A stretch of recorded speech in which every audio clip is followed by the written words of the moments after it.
Mama, we made it.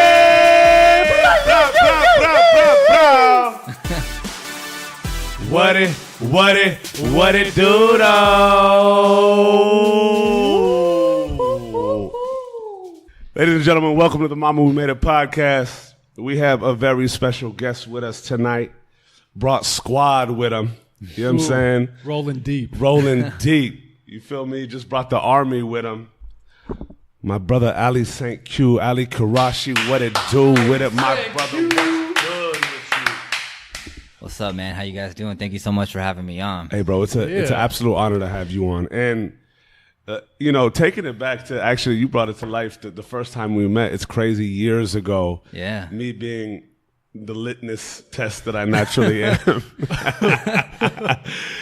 I was asking you for your story off jump, and this wasn't even a reality. Yeah, exactly, yeah. And I think it's going to be extremely special because, you're one of those guys that, you could tell really puts on for the culture, has such a genuine, love for just what he does and just a genuine being.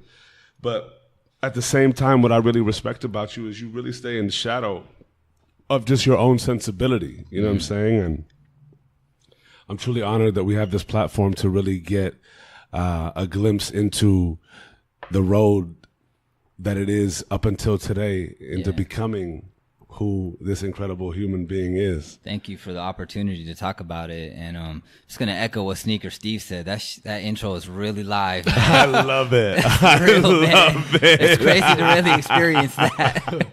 And it's beautiful because, like Sneaker Steve, you're one of the handful of guests that we had that really hit me up and was like, look, like, I think it's time. Like, I really want to share my story. Yeah. And it's a real blessing for us to kind of get that, in that, people are feeling it and hearing it and feel compelled to come do that. And it's one of those things where it's just like, people that know they want to do it, know. Right. You know what I mean? And I feel like everybody has their time, and everybody has, whether the platform or the friends or the groups that they want to do it with. Yeah. And I'm really proud that it's Mama, we made it. Oh, yeah. It's my first time ever doing something like this. So I'm really excited. But yeah, just like we were saying, like, example, like Samir, he was like, you got to do this podcast, this and that. But honestly, I wasn't ready. I didn't really have much going on at that particular time of what's kind of going on today. I didn't really have a lot of knowledge of what I was really doing. I was kind of confused. So still confused. Absolutely. That's life, that's right? Life, we're all that's confused. life. Yeah. Always. But so it's good to really just I can speak about things now. I'm comfortable with speaking about things now. Awesome. Absolutely. Yeah. And like everybody has their time. You know what I'm saying? Right. And it's like one of the biggest things about this platform is that, the idea of made it. So many people are like, yeah, bro, I don't think I've gotten to that point yet of like made it and that. And it's like, no, made it isn't a destination. Because when you really think about it, it's like when cats get to a level, they want more. Yeah. Right? So what the fuck really is made it? Yeah, it's nothing. Right? Like we're over here making it on a daily basis. You know what I'm saying? And that's the beauty of this journey and just the path is like continuous growth. Right. And I feel like one of the really strong through lines of all of this is like the people that end up really doing something special are no different from anybody else. It's just they put one foot ahead of the other more so than others. Yeah. Right. Yeah, the ones that make it are the ones that don't give up. Yeah, so for real. You just got to try to take a step every day to get closer to whatever making it is, and like you're saying that, I used to think making it was having this dope car, having this dope crib, whatever. We're going to keep it 100% real. Like growing up, like a little towards high school, like I was a rich kid, but I had all that. And then I was like, I don't got nothing. My dad bought me this car. Yeah. Like, like when I finally realized my parents were rich and I wasn't rich, it really did a lot for me. Wow. In a good way. Yeah. Because I'm driving around these whips, but people probably really know, like, yo, your dad bought you this car. Yeah. You know what I mean? For real. A lot of my friends where I grew up are still kind of on that wave, and I'm really happy that I got rid of that, and I was just like, yo, I got to make it on my own, So, absolutely. That's interesting. It's crazy when you think about the statistics of how many like kids of really wealthy backgrounds are either like addicted to drugs or this, that, and the other, and it's like, you don't find happiness in these material goods or the access to everywhere, right? Like a kid that's been around the world 60 fucking times, it's like, A, what else is there to do? Yeah, what excites you? And B, it's like, what are you working on? Like, money gets old. Right. Like, and then also, even with like, when you think of entertainers, it's like, there's always that thought of, are these cats around me because I got dough, or are they around me for who I am? Yeah, no, right? I mean, yeah, even in today's, it's the littlest thing. Just one nice car, you got all these people around you just for the clout. You know what I mean? Just for the gram. You know what I mean? So you can get lost in the sauce. Yeah. Really fast, man. It's all about the baby steps. Yeah. You know what I'm saying? And speaking of baby steps, let's just take it right there. Like, I want to get the thuggish, just little baby steps of Ali. Like, take us back to the beginning. Take us back to, where you were born and what that family life was like for you in terms of just the community and all that. Well, I was born, a lot of people don't know, but I was born in Paris, France. Wow. And, really? Yeah. I was born and raised in Paris, France. Wow. My parents are from Pakistan. But I was born in France. My father was also like messing with garments and things like that. So he had a business in Paris. So I was born there, moved to LA when I was 5. That's crazy. Yeah, and a lot of people don't know that. A lot of people think because I'm in fashion, all this stuff, I'm just like, yeah, I was born in France because I wanted to do fashion. Like, I was really born there. Like, do you have memories of when you were a kid of out there, or was it just kind of like? Yeah, kind of. Like, I guess like memories start like when you're kind of like 3, right? Around 3-ish. I have like certain memories of like just doing things with my dad, as far as just like little clothing, like going with him to like these factories and stuff like that, and little things, but not as much as I got to like we really came here, But it was weird because like I was 3, I didn't really know, but up to this day, I don't really think I've talked to my parents about it. But like now that I'm old enough, I feel like in Paris things were good. But we bounced because things started to get bad, because when we moved here, we moved to Glendale actually, and we lived in somebody's basement. Yeah. Really? When you say things got bad, how? Like, I think for my dad's business. Oh, for the business side. But I was 3. I didn't really. The transition. A patriarch has to make for his family type shit. And to be real, like up to this day, I really haven't really spoke to my parents about that, Wow. I will now when I go home. Because we're talking. You're like, wait, what? But yeah, so we moved to Glendale and we moved. I remember we lived in somebody's basement, man, and that childhood was kind of rough, man, because my dad was a security guard, and my mom, she couldn't even speak English, but she worked at Carl's Jr. and Burger King. Oh wow! And she couldn't speak English, but my mom, she's so smart, like she would understand like what they're saying is what's on the keyboard, and she would like press it. And that's how she got by. Wow. And like, things like that. And, when you're that young, I remember like thinking like my dad, he would like work the night shift, and he would come in the morning and he would like have McDonald's. But me and my brother were like, man, I hope he comes back with McDonald's. Like, that's going to be so dope. Yeah.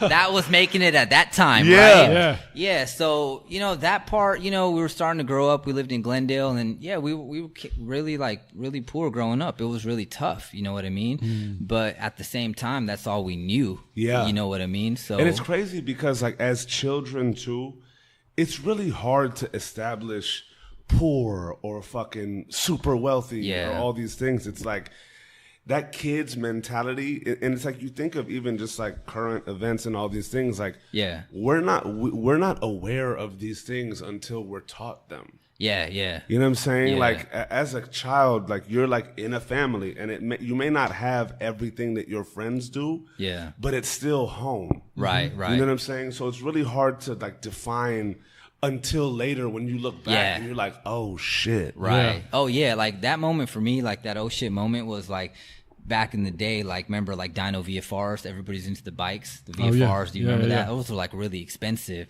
and we couldn't afford one, but I really wanted one. So my mom just bought me this bike, and she spray painted it chrome. I feel you. And that's like lit. that was her way of being like, this is the best I can do. And I remember taking that bike to school, and everybody, man, honestly, I still think about it some days. Everybody made fun of me, dude. Wow. It was, oh man, when I think about that. But now that I think about it too, like, man, that's all my mom could do at that time. Well, that's a tough thing to think about too. Is like, you're like, all about it with your mom. Yeah. But you go to school and you're getting made fun of. Yeah. It's like, how do you feel? You're like, on one end, like, damn, I love my mom. She did this. Yeah. Like, I fucking love this bike Yeah, totally. because it came from her. It's Exactly. crazy because, bro, like know? kids are ruthless, right? And So it's like ruthless, man. when you look back on it now, like when I'm looking back at that scenario, I'm like, holy shit, like what this queen did Right. to try and Right. at least give her Yeah. son, like to spray paint it and just be Right. like, look here. Yeah, like, exactly. This is it. Yeah. But then kids are over here like, bruh, what Yeah, kind they of don't understand, you know? It's a weird feeling. I had a lot of those too, and it's like Yeah. you're proud of it because even though you don't have what everybody else has, and I remember when my mom got me a Nintendo, Right. but I didn't have like all the fresh games. I had like the Mario and the Duck Hunt. Yeah, because And, it like, came with it. Because it came with it. I was like rocking that for a while. I had the duck hunt too, but I couldn't afford the gun. And I would always say it was like, see, I even said it right now because I would always say it's like two games. Yeah, So at least I had two. I didn't have just Yeah. one. for real. But I was so proud to have that, even though like I didn't have all the fresh games at the time, Yeah. because like I knew even as a kid, you're still aware of your parents trying to provide the best things for you. Yeah, you're very aware of what's your household, what's going on in your household. Yeah, but it's a kind of a torn feeling because you want to be accepted by your friends. Yeah. So you're kind of like low key getting made fun of, and you don't feel as like you have as much worth, but you're still proud of what you have because it came from your course. mom. Yeah. It's a fucking weird feeling. Yeah, it really is, man. Yeah. What was that elementary vibe like? Like, Elementary was so like we lived in Glendale, Yeah. and then from Glendale we moved to West Covina. okay, Wait, how old were you at this time? In Glendale, Yeah. I moved from Paris like to LA like when I was like 4, Okay. and we lived in Glendale I think till like 91 or something like that. Okay. Yeah. So when we got to West Covina, I was in the 5th grade.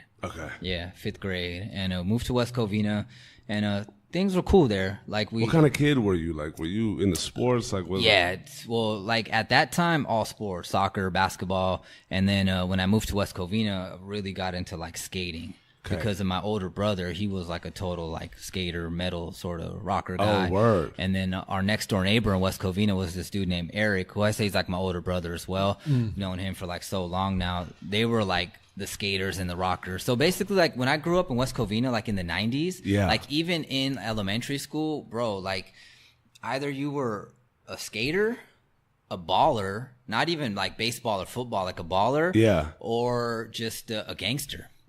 And not even like maybe Hispanic gangster, African American gangster, Asian. You were just a gangster. One of those three.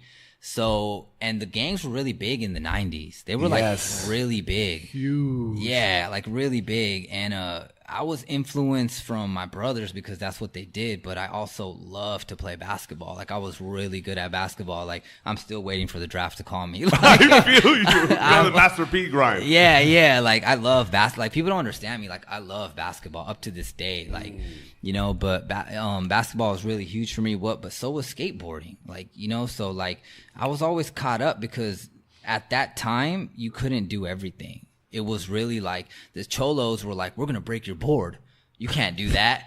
The basketball players were like, what do you mean you're a skater? You know what I mean? You can't do that. You got to pick your side. Such a you know? fixed identity. Yeah. So, you know, it was almost like for me, like growing up at that particular point was almost like maybe if you have a friend and they're trying to come out, but they can't because they don't know what it's going to be like. It was hard for me to tell people like, yo, I love skateboarding and listening to Puff Daddy, but yo, I play basketball. I listen to Metallica. If I said that, I would get beat up. Yeah. Wild. You know? So it was hard for me to like get that out, you know? How did you deal with that though? Man, you know what? As weird as it sounds, but I think like I started picking up like on like Pharrell and what he was doing, like even before like the Neptunes came out and stuff. I heard about Pharrell through there was a skater named Eric Costin. Yeah. And Legend. yeah, legend, right? He something about them in some 411 video or something where I came across the Neptunes or something like that. And I started learning about this dude Pharrell or whatever and stuff like that. And it just like helped me get a little bit more comfortable. And then to the point where this was like I think like middle school now, where I was just like, yo, I'm both. It's crazy because we were talking earlier Yeah. like how much skate and punk culture is now right now today in the urban culture. Yes. So Like, influenced. Very much so. Yeah, we were talking about like fucking face tattoos, dyed color hair, you know, Yeah. metal font shirts that are, you know, distressed Yeah. and like ripped.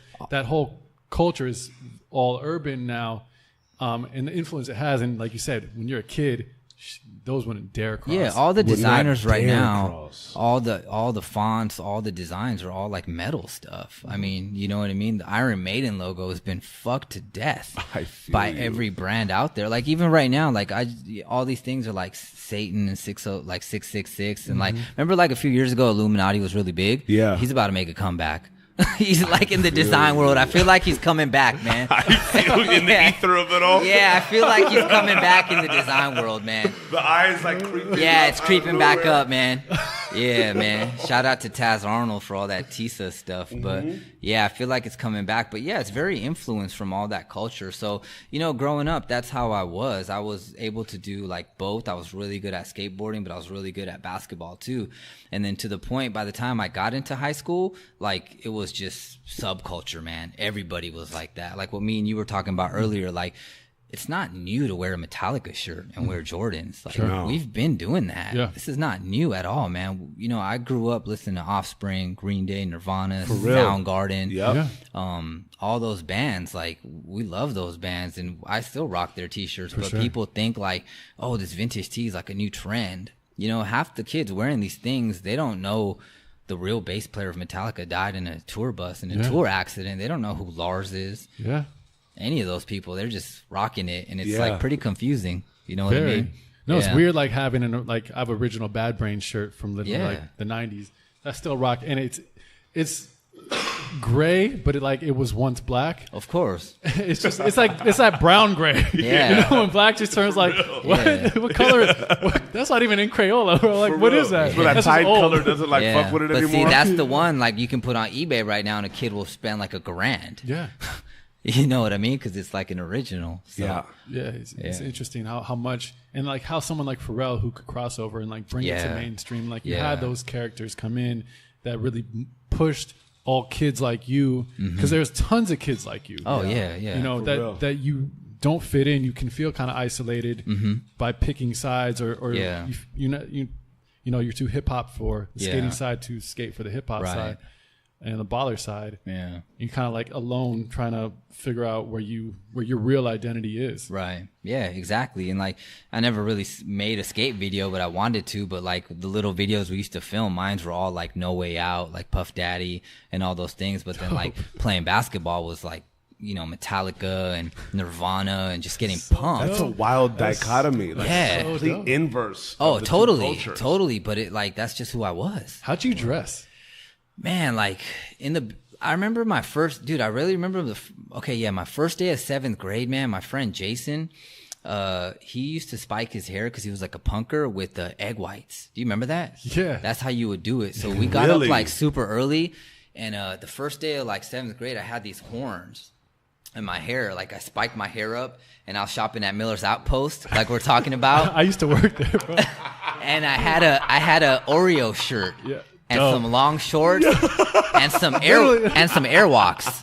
Oh, did you have the ones with the black with the white? Yeah, and it's funny because I've seen the classic, the Airwalks. classics, but Yeah. people think Airwalk just came out. I think Super Duper Kyle just did an ad with them or Yeah. something. Oh. And everybody's like, Airwalks are the coolest new shoes It's- ever. It's wild. I feel like it was like a staple fucking Yeah. Airwalk collab. When Airwalk first came out, there was a store in the West Covina Mall called The Alternative. That was the only place to get Airwalks. And that's where I used to get them. And that was like the uniform, you know? Like, what's the uniform right now? Like an oversized tee, the Yeezys, and, you know, like a long hoodie or something, but Airwalks, the chain wallet, Yeah. you know what I mean? And the belt that hang all the way The down. belt all the Yeah. way. Yeah, That just- exactly. It was just, you just pull it through. Yeah, that's how I used to dress. Yeah. And then because at that point I was still kind of having trouble with who I wanted to be. Yeah. You know what I mean? To be honest, it was kind of Yeah. still like a little funky situation for me until like 8th grade. I really kind of started owning my look and owning my images. I got like cornrows like in 8th grade, and that like just Wow, turned. you went from horns to cornrows. Yeah, and that really just like turned the school upside down. People were like, what is this guy doing? But I just had a vision, man. Like I'm never scared to be who I am. Like, and it's weird. Like sometimes you go to a party, right? You go somewhere and you're kind of thinking about, should I wear this? Everybody's going to look at me. Like, I love that. Look at me. I'm not scared at all. Yeah. Look at me. Look at me, motherfucker. Honestly, though, Yeah. that's how I'm gonna stand out. Yeah. You know what I mean?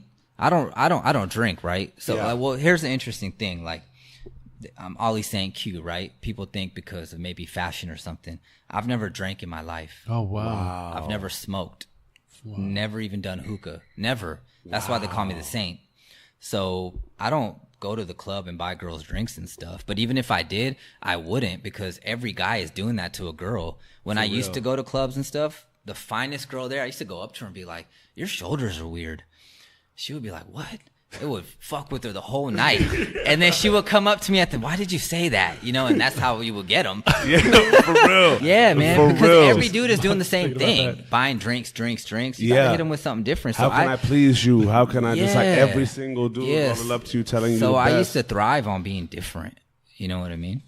You owned it though. Yeah, you got to. That's the only way you're gonna like succeed. I feel like a lot of people today are put on and they're insecure about their success because somebody put them on. Like, I want to own my success. I don't want to be like, man, I'm one tweet away from this guy saying you don't fuck with this guy anymore. You're done. I don't want to do that. I have some of those relationships. I know a lot of artists. I know a lot of people, but I don't want them to put me on because then it's not really me. They can take it away at any time. Yeah. Sure. I could probably sell out. I got some pretty deep connections, but I never take that route because it's not going to be real, man. Yeah. You know? Not at Imagine all. the difference though if somebody gets put on and owns that though, right? Yeah. Like just like look, like shout out to the big homie. Yeah. Type shit. Like you were an Right. inspiration type Yeah. shit. You know what I'm saying? Like I feel like so many people want to like, oh shit, he did that for me, but like we on now. Yeah. All right, let's just build our movement Right. now. You know what I mean? Like Yeah. at the end of the day, I really feel like it's about owning you. Yeah. And who you're becoming and who you are. Right. What was it for you in that transition from like the horns to the cornrows where it went from you to really be solidified in your vision? Like, cause like, and that's also a very like transformational year. Yeah. Like you're going to the top of that food chain. Yeah. And really preparing for this like high school Yeah. extravaganza, if you will. You know, But, like, I just all of a sudden wasn't like scared to get beat up. Like, I don't know. Like, I was just like, I'm down to deal with whatever happens. I Yeah. just kind of like maybe became a man. That's a great statement, dude. You know? I feel like being scared of getting beat up is a very real thing. It Yeah. is. Oh, yeah. Like, I've never just heard someone say it that bluntly, because that's Yeah. kind of why you don't do things. You don't. Of course. You don't want to get beat up. Yo, man, as soon as you put the fear of looking stupid behind you, it's things liberating, bro. happen, man. Yeah. We're all scared of looking stupid. We're Bro. all scared to go up to a girl. Yo, the worst thing a girl can say is no. Yeah. For real. You feel me? So like once I was like, you know what? If I'm gonna get beat up, I'm gonna get beat up. I put But I'm it gonna get behind beat up me. being me. Yeah, but I'm gonna get beat up being me. I put it behind me. I didn't get beat up. I got beat up in high school, but not that point. We'll get there. Yeah, we'll get there. But yeah, once I put that behind me, was like, yo, I'm ready to deal with whatever comes this way, but I have to be me. And what happened was I just started this whole new trend. So like, it's crazy. Like everybody's all about their followers and stuff. You know what I mean? I've had followers, man. I've been doing this since high school. I've been doing this since middle school. You know what I mean? Ain't nothing new. So once you just own like your look and stuff, good things start to happen. And I think that's what I did in this whole West Covina area where I grew up. It just started this crazy trend, man. What was that trend? Just going into that. That trend was playing basketball with some Eric Costin shoes. So You know, not being questioned about it.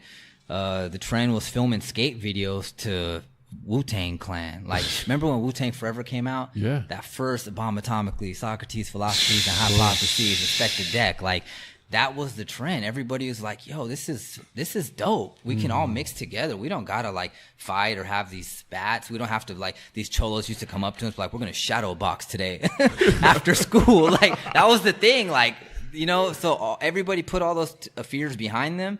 And everybody just started becoming cool, and like the punk scene started, like what we were talking about earlier. Like the punk scene started becoming big. It was just dope, man. It was really cool. And in those moments, people do need someone like a leader to Yeah. go to. Yeah. Did you feel like you were a leader once you put that behind? Did you like ever, was that a part of your identity at any point consciously? Yeah, but just in like my core group of, for sure, like I think like 8th grade, like all the 8th graders, you know what I mean? The 7th graders had their own thing. Like my junior high was really pretty weird, man. Like we literally had this thing in my high school called the flip tree. You would only have to be Filipino to hang out at that tree. Oh, wow. Yeah, shit like that. And my friend Paul, he used to cut my hair. He was Filipino. Really cool friend of mine. I don't know what happened to him, but he took me to the mall once with a bunch of his Filipino friends, and they took him to the side. They're like, he's not Filipino. Why did you do this? Like, he can't be here. You know, so like that school was really like, if you think, it was like a pretty racist place, man. How'd you fit into that? I was the only brown dude, man. I've always been the only brown dude. Because that's a whole other side. Like, aside from your style and like the things that you're into. Yeah. Like, yeah, I was, you know, like, cause I grew up in like La Puente, West Covina. There wasn't a lot of brown people. I was always just that one brown dude. So it kind of worked for me until up in high school. There was another brown dude, and he didn't like me for some reason because he was like brown too. And it really sucks, but he got the nickname Dirty Ali. That's what they used to call him for some reason.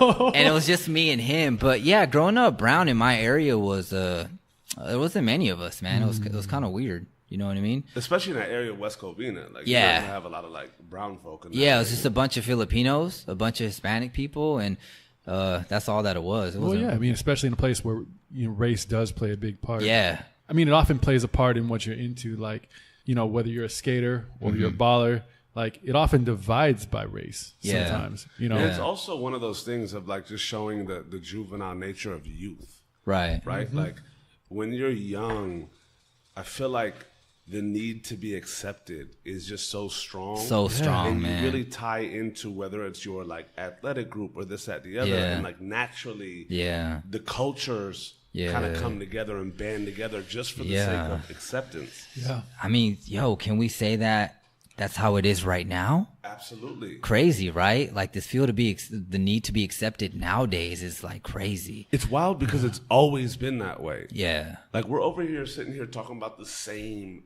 issues, the Yeah. same things that are plaguing our societies. Yeah. You know what I'm saying? It's like, it's always the same. Yeah. Yeah, and I think social media makes it. I mean, we all on Instagram looking at what this person is doing. Is that it's just nature? That's what we do, It's right? wild. It's wild to me to think about like how little focus is put on, especially kids, on the value of self. Yeah. Right. Yeah. Like you kind of touched on like the moment that you realize like, look, I'm me, like I'm free. Yeah. That really like just took you off into a level of like, I don't care about what y'all think. Yeah. It's very important. For a lot of us, it happens way later. Yeah. Right? Like we may be individuals, but like also when you think about just like flash forward to career wise, it's like the moment motherfuckers really like blossom is when they're like, look, like fuck everybody, I'm gonna do me. Yeah. And that's when they start realizing people gravitate towards them. And all that. Imagine if that was instilled in some way, like the value of self. Yeah. Like the selflessness in being selfish with self at a young age. Right. Like you'll have kids down with being individuals, down with being like, no, I don't fuck with that earlier. Yeah. But I feel like we breed so much like followerism. Oh yeah. I mean, totally, man. Yeah. You know what I'm saying? Yeah, definitely. I think once you, a lot of the people that are on right now, they didn't want to be on. Like they just started doing them, and people like what you just said started following them. But a lot of these people that want to be on so bad, they're making all the wrong moves. Like, how are you going to be something if you're just trying to be someone else? Yeah. Like, you know what I mean? A lot of, like, I'm in fashion, right? So like a lot of kids, you know, they design just to be a part of a certain look, but that's probably not really how they would really design if they didn't see that. You know what I mean? Like, it's cool to have an inspiration, but if you're making a brand that looks just like the biggest brand out right now, it's going to be hard for you to maybe, you know, get in that. Like, what's your story? Yeah, you know, exactly. So what's the essence of that shit? Yeah, so there's a lot of that going on right now, and I think that's where people get lost. Absolutely. You know? It's wild. I was reading an article in the Fader today, and it was on Lil Uzi Vert, and he was just like, bruh, like, rap is a facade. Yeah. Like, you start realizing, like, all of these things where it's like, so many people are on, but, like, you don't realize that they're also normal human beings. Right. It's actually scary to be that on. Right. Yeah. It's actually lonely to be that on. Oh, yeah. Yeah, man, it really is. Everybody wants that. Yeah. Everybody wants that, like, bruh, I want the world to fuck with me. I want all that. But then you start realizing how empty that shit really is. Yeah. You know what I'm saying? Yeah. Like, it's a trip. Yeah. Because, like, so many people are focused on the thought of these things. Yeah. And the thought is really different than reality in most all cases. Yeah. Yeah, like, towards, out of, when I was in college, whatever, well, I'll tell you about it later, but I was friends with a certain dude that was part of a boy band, and they were really big, and he even told me, like, you know, what I do is my job. Like, if you're like Conor McGregor, right? We're just talking about that. Yeah. Like, fighting is his job, right? We get off of work at 8:30. We're going to a party. We want to just go run through H&M real quick, buy a shirt, whatever. We got 30 minutes to do it, and we want to go to this party. They want to do that too. Then they got to stop for pictures. They got to do all this stuff. So he was telling me, like, yo, sometimes we just want to be normal too. You know what I mean? But they can't. You know what I mean? But then also, like, a classic case of this is, like, a lot of these people, like, they want to be famous really bad. As soon as they're famous, their number one thing is, man, I don't want to be famous. For real. I never wanted to be famous. Sure. You know what I mean? real. It's really funny. It's crazy, bro. Yeah. What was that transition into high school like for you? Man, high school was super dope, man. Like, high school was just a blast, man. I was, like, really into basketball.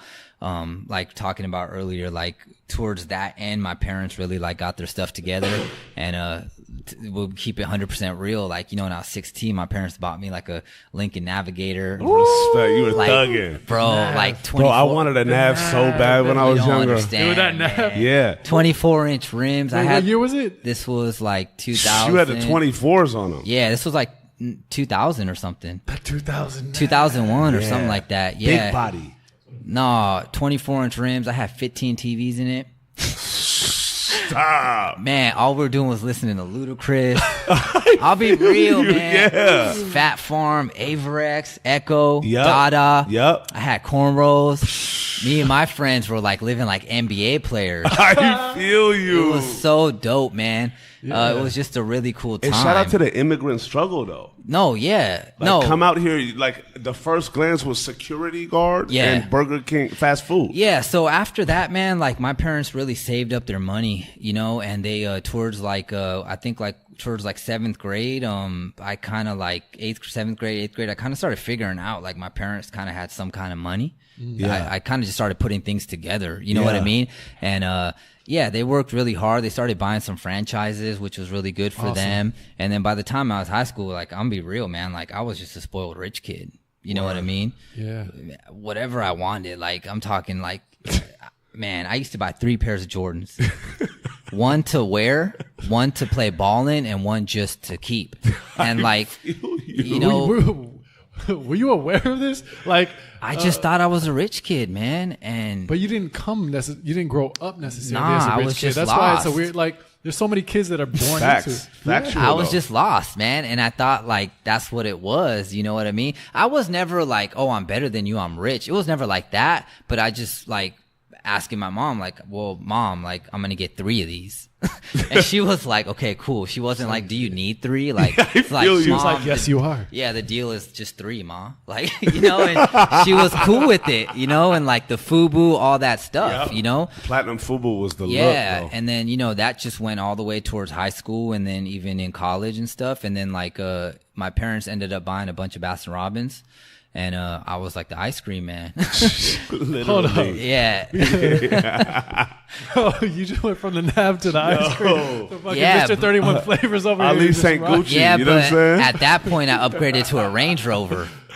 So I feel you. Fucking the range and the. So check this out. In high school, what happened was my Navigator, I went to go watch Jackass the movie at the Point the Hills Mall, and I came out and my car got jacked. No. My car was on bricks. All my TVs were stolen. Yeah, man, it was bad. Wow. So I was like so embarrassed in front of like a lot of people. I had a bunch of like people with me and stuff. Yeah. Literally, man, that weekend, my parents bought me an Escalade. And that's when the Escalade was popping. Yeah, I'm talking like, yeah, that's like when Darius Miles and Quentin Richardson just got to the Clippers. He's just rolling the Escalade with a gang of cookie dough and ice cream. Yeah, exactly. Yeah. So they just upgraded me to that. So you can see my mentality. Yo, I'm gonna have this forever. You know what I mean? Yeah. And I'm so happy I realized like that's not what life's about. You know what I mean? Even like up to late, you know what I mean? Like I just got rid of my cars and just bought like a normal decent car because it's so much easier. It's so much better. Like who am I trying to impress, man? I'm trying to impress people I don't even know. Yeah. It's not gonna get me nowhere. Yeah. Yeah, and when you're a kid, though, you know, you're just so impressionable. These things do make a big difference socially. Oh, yeah. I was lit, dude. I was on, like, as a kid. For like, real. You know what I mean? It was super dope. And then, so, like, I ended up, my parents bought, like, some more Baskin Robbins and stuff like that. I was doing that while going to college. Where'd you go to school at? FIDM. FIDM, yeah. Wait, so when did you get into fashion before we jumped to college? When did this, like, kind of hit? Fashion was, like, even when I was younger, dude, like, when I was just rocking, like, Ninja Turtle pajamas and, like, Get-Go pajamas, like, they were the flyest ones. Like, I just always knew how to put an outfit together.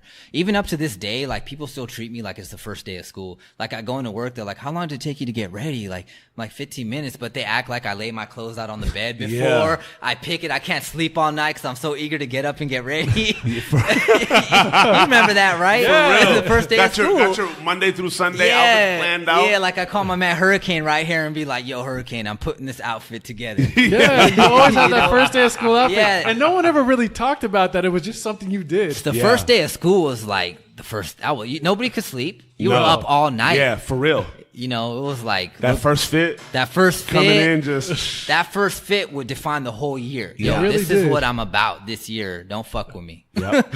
You know what I mean? So how defining were years? Sorry, for real. Just like now, I'm like, damn, it's already like August. Yeah, a year goes by, but as a kid, you're like, the years are big. Yeah, they make a huge difference. Yeah, you know what's weird too? Like I noticed, like some of my little like cousins, they go to school early now, like August 1st or something. Yeah, I remember going to school like mid-September. Yeah, it'll got pushed these up. kids are getting robbed. Something's going on. I don't know what's going on. Right? But yes, for real. Yeah, so fashion has always been like a part of me and stuff. And but you know what? Even like towards high school, I wanted to be a dentist. Really? Wow. Yeah, because I went to the dentist and my dentist, he was so on, bro. His teeth were just so good. He had this dope watch. His wife came in. She was so fine. He had a Lexus. Oh, wow. I was like, I want to be a dentist. I feel you. And then like, I don't know, like towards like when I really put it together, like, man, it's going to take too long. Like, I don't want to do this. I'm just going to do fashion. You know what I mean? And fashion is cool. Don't get me wrong. But like, I probably should have just been a dentist. I would have been a dentist right now. I'm still trying to find my way in this fashion thing. You know what I mean? Dennis, like we think it's too long, and then like these pursuits, like entertainment, fashion, all that. Yeah, because see, with this, there's no like, you know, to be a doctor, you go to college, then you go to med school, then you do your rotations, residency, entertainment, fashion, like.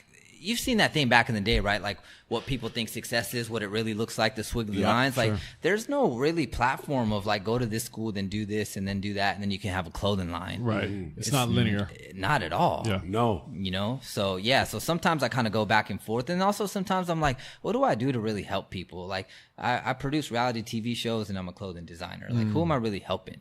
I kind of deal with that sometimes where I feel like, did I fuck up? You know what I mean? How does that play on the psyche though? It's weird sometimes, you know. Sometimes I really think about that. I think a lot, man. I do a lot of thinking, man. You know what I mean? Like for me, like the biggest thing for me is like when I come home from work or whatever and I drink a cup of tea by myself, I think a lot, man. Think about everything. Like I got weird things in my mind. You know what I mean? As we all do though. Yeah, but I'm just a really creative type of thinker, weirdo type. I'm a weirdo, man. You know, like you know what's weird, man? Everybody popular on Instagram right now was a weirdo in high school. For sure. You know what I mean? Like the weirdest kids are the most popular people right now. We were all the nerds. We were all the people that wanted to do creative things, and people were just like, nah, we ain't down with that. You know what I mean? So yeah, I just think a lot, and you know, but what can I, I could go to dental school right now, but I'll be out when I'm like 47. Like, you know what I mean? So I think I'm just going to get a grill like you and just be like, this is my thing to dentistry. Yeah. Exactly.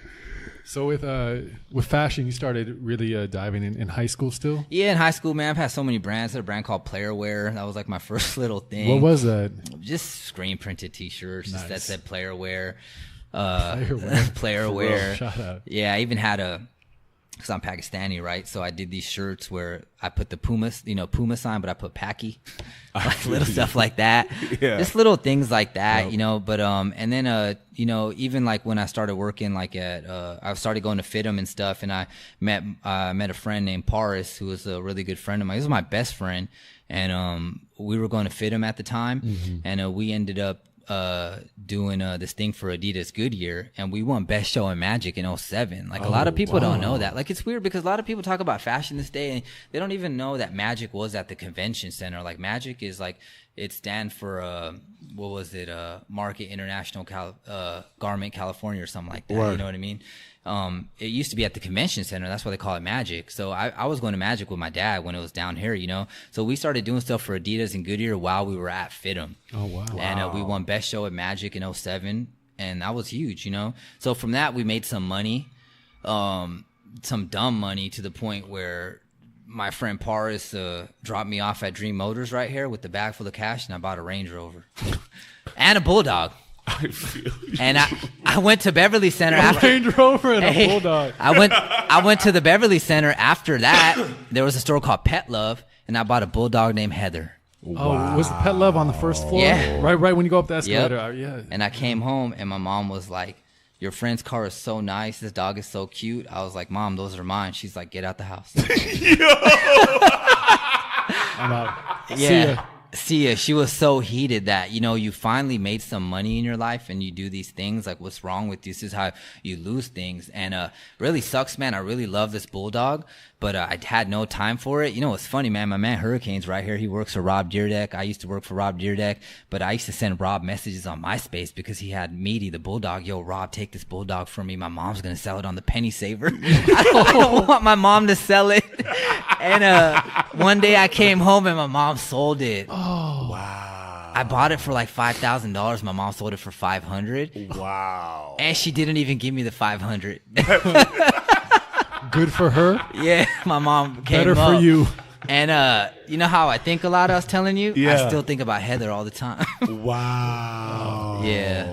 Yeah, it's pretty funky. So yeah, that happened. So we were doing our fashion thing. We started making some money. Then I started designing for other stuff. And then I made my first really legit brand called Kavagi. And I think that's where you kind of started linking with me, and we started talking because I met Samir. Yep. You know, and a lot of people don't know either. Samir, I met him at Falcon Room like 15 years ago, and Wild. he tried to beat me up because I bumped into him. Stop. Yeah. I bumped into him, and he was like, "Yo, watch out, man." And I was like, "Yo, chill. What's up?" Yeah. And this dude was huge. This is like football player Samir. Yep. And he was like, "Yo, are you Indian?" I'm like, "Yeah." He's like, "You're fly as fuck. What do you do?" I was like, "Man, I own a big brand called Caravaggio." And he was like, "Oh, I work for a brand called 5'4", which was huge. Yeah. And I was just like, I'm just playing. My brand sucks. Automatically, because now I wanted to be cool with 5'4". Right. Yeah. I was like, Samir, put me on. Bugging this guy. All this. I won best show at Magic. Samir was like, "I don't care, dude. Like, show me." Yeah. You know, like Samir, man. Like, you know Samir, right? Yep. Like, he's a pretty wild guy, but Yeah. he's really about show me. Absolutely. You know, and that's what I admire about him a lot. Like, he Absolutely. could probably put me on to a lot of things, but he didn't. He really showed me, like, yo, show me something. Yeah, work for it. Work for it. Yeah. You know, as of late, he really started, like, messing with me, like, legitly. Yeah. You know, so yeah, I met Samir and doing the fashion thing. Lil Wayne reached out to me about some designs. And then I met up with Tyga, and I've known Tyga for a long time. Tyga used to wear my stuff, and it just started going. And then Caravaggio just started getting a little bit bigger to the point where I started making sunglasses from Italy. But at this point, still, Instagram wasn't a thing. It was still MySpace. Yeah. So I couldn't DM an artist and be like, "Yo, I want to get you this stuff." I used to roll to shows with bags of clothes, buy a ticket, and just wait to get in. Girls would make fun of me. They're like, "What are you doing? The mall's over there. Like, what are you doing with these clothes?" Like, I wasn't there for the show. I was there zoned Product in placement. after. I got to get this product. But the crazy thing was, man, like, I got Nas, I got Beyonce, A$AP Rocky, Justin Bieber, Kendrick. Back then. So it's weird because nowadays you see on Instagram, all these people are giving stuff to celebrities and it's the dopest thing in the world. I've been doing that, dude. Yeah. I worked with the hottest artists at the hottest time. You know what that did for me? Nothing. It's not sales. Spending all this money making these glasses in Italy, and I'm just giving them away for free. Yeah. Not even for Instagram. Yeah. not even for Instagram. Not even for brand awareness. Not even unquote. for brand awareness. And, you know, and a lot of kids are still doing that. And it really, like, it doesn't translate to anything, man. It really doesn't. You know what I mean? So to the point where Kavagi just really wasn't making money. So I got in a few stores in Australia, which was cool. You know what I mean? But as a business, it wasn't really doing nothing. And I just had to shut shop down. Well, that's the thing too, and kind of, I want to take a moment to dive a little deeper into this this part of your story, of going from basically like FITM, just to go back a little bit, into really owning your craft as a designer. Yeah. Take us through a little like the creative process, but also going into it as a business too, because I feel fashion is one of those things that's similar to music, right? Yeah. People like the fantasy of it, the lifestyle of it, the kind of glamour of it, and everyone thinks they can do it, right? Oh, I can silk screen a T-shirt. Yeah. I can make a design and, you know, do a play on words. It's kind of, Yeah. it seems very easy, just the Yeah. same way like, oh yeah, I can play a guitar, I could write a song, I Yeah. could rap. Yeah. But now you're taking it seriously. Yeah. How'd you kind of carve your own lane and take it seriously during this time? Did you ever have to have talks with yourself of like, all right, I'm really going to do this? Or because you're already living a flash life Yeah. that you could have just kept rolling with. And Yeah. there's not much like, you have a huge safety net. Yeah. Yeah. You have a big safety blanket. Yeah. So what were the moments where you're like, all right, I want to get serious. I know I got talent. I have some skill, but you also have to like put in that work. Yeah. Speaking of that safety blanket, I started to feel like the blanket was starting to go away. My parents started telling me like little inklings of like, well, what are you doing now? Like my dad would start saying, well, you know, this is what I did. Yeah. Little things like that where I'm like, what is my dad trying to tell me? Like, Yeah. you know what I mean? Like Like, kids, you like Yeah. even as young adults, you think you're invincible. oh yeah. You're like, I know, Dad, I was there. Yeah, right? For real. Yeah, so you know, to answer that question best, man, is failures. You know, I failed a lot. Did you? Yeah, like with fashion, like in the Yeah. beginning, even now, you know what I mean? But yeah, with Go through some of those. with design, it's kind of like what you were saying about screen printing t-shirt. I don't know a lot about music as far as making it, you know what I mean? But it's kind of like, I guess people say like there's DJs and there's like today's DJs. I guess what's the word? Like what's the Button pushers. something like that, right? There's like Serato DJ. Serato, yeah. So I was The DJ community's gonna come after New Shit. Fuck up. What's up? I Yeah, love yeah. my DJs. And if Yeah. you're a Serato And DJ, your button pushers. No, but if you a button pusher and you get it in, do that. You know what I'm saying? but like keeping it real, You right? motherfucker. Yeah. I feel you. I was getting away by just like screen printing and stuff like that, thinking I was a hot designer until I got into FITM and wanted to do apparel manufacturing and started learning how things are really made. Some gnarly trips to China, making shoes and stuff. Like I made the Kavagi, I made some shoes and I got them super hyped, man. Me and my friends had them, laced them up. As soon as we laced them up, they just fell apart. Man, I went from high to the best friend. Yo, my homie just hooked me up with his own custom shoes to like, yo, my homie's cheap as fuck. It just gave me some shoes that fell apart.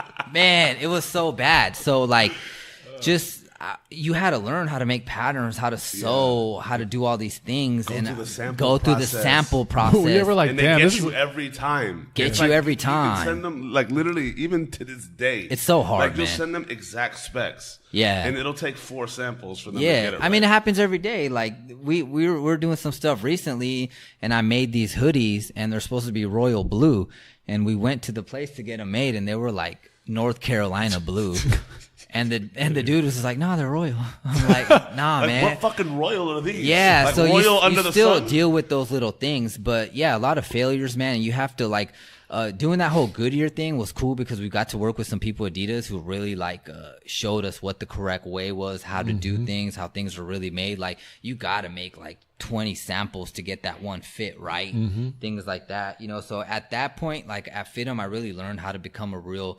designer, and it was still kind of whack because I still really wasn't applying that to Caravaggio because it was streetwear, right? This is the time Crooks and Castles, Diamond Supply Co., the hundreds, LRG. Well, yeah, you know, R.I.P. Jonas. He's one of my biggest influences ever. You know, like he doesn't get it. You know what? We want to talk about culture. That's another thing too. He is culture. He is culture. People don't understand where chains came from. All these things. I mean, Pharrell gets a lot of credit. But Pharrell still doesn't get enough credit. Like Pharrell was wearing Bathing Ape way before Kanye. Kanye is dope. Don't get me wrong. I'm a huge Kanye fan. But if people remember H to the Izzo, that video, Kanye was still on the float wearing a Padres jersey down to his knees. An old school jersey. Wild. It's not until Kanye was engaged to Lexi Pfeiffer. She's the one that put Kanye on game.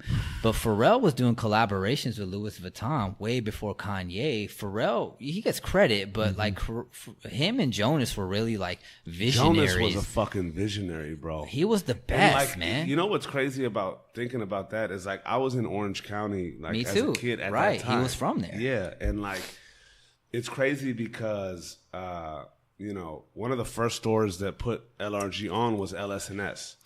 And, you know, one of my boys used to work there, and like one of the managers of the store, Jimmy, like they were really close. Like I'd be in LS&S and Jonas would be like literally looking at shoes. Yeah. And I'd just be looking at him just like in awe, like, what the fuck? The first time I got into Magic, I got in as a jobber.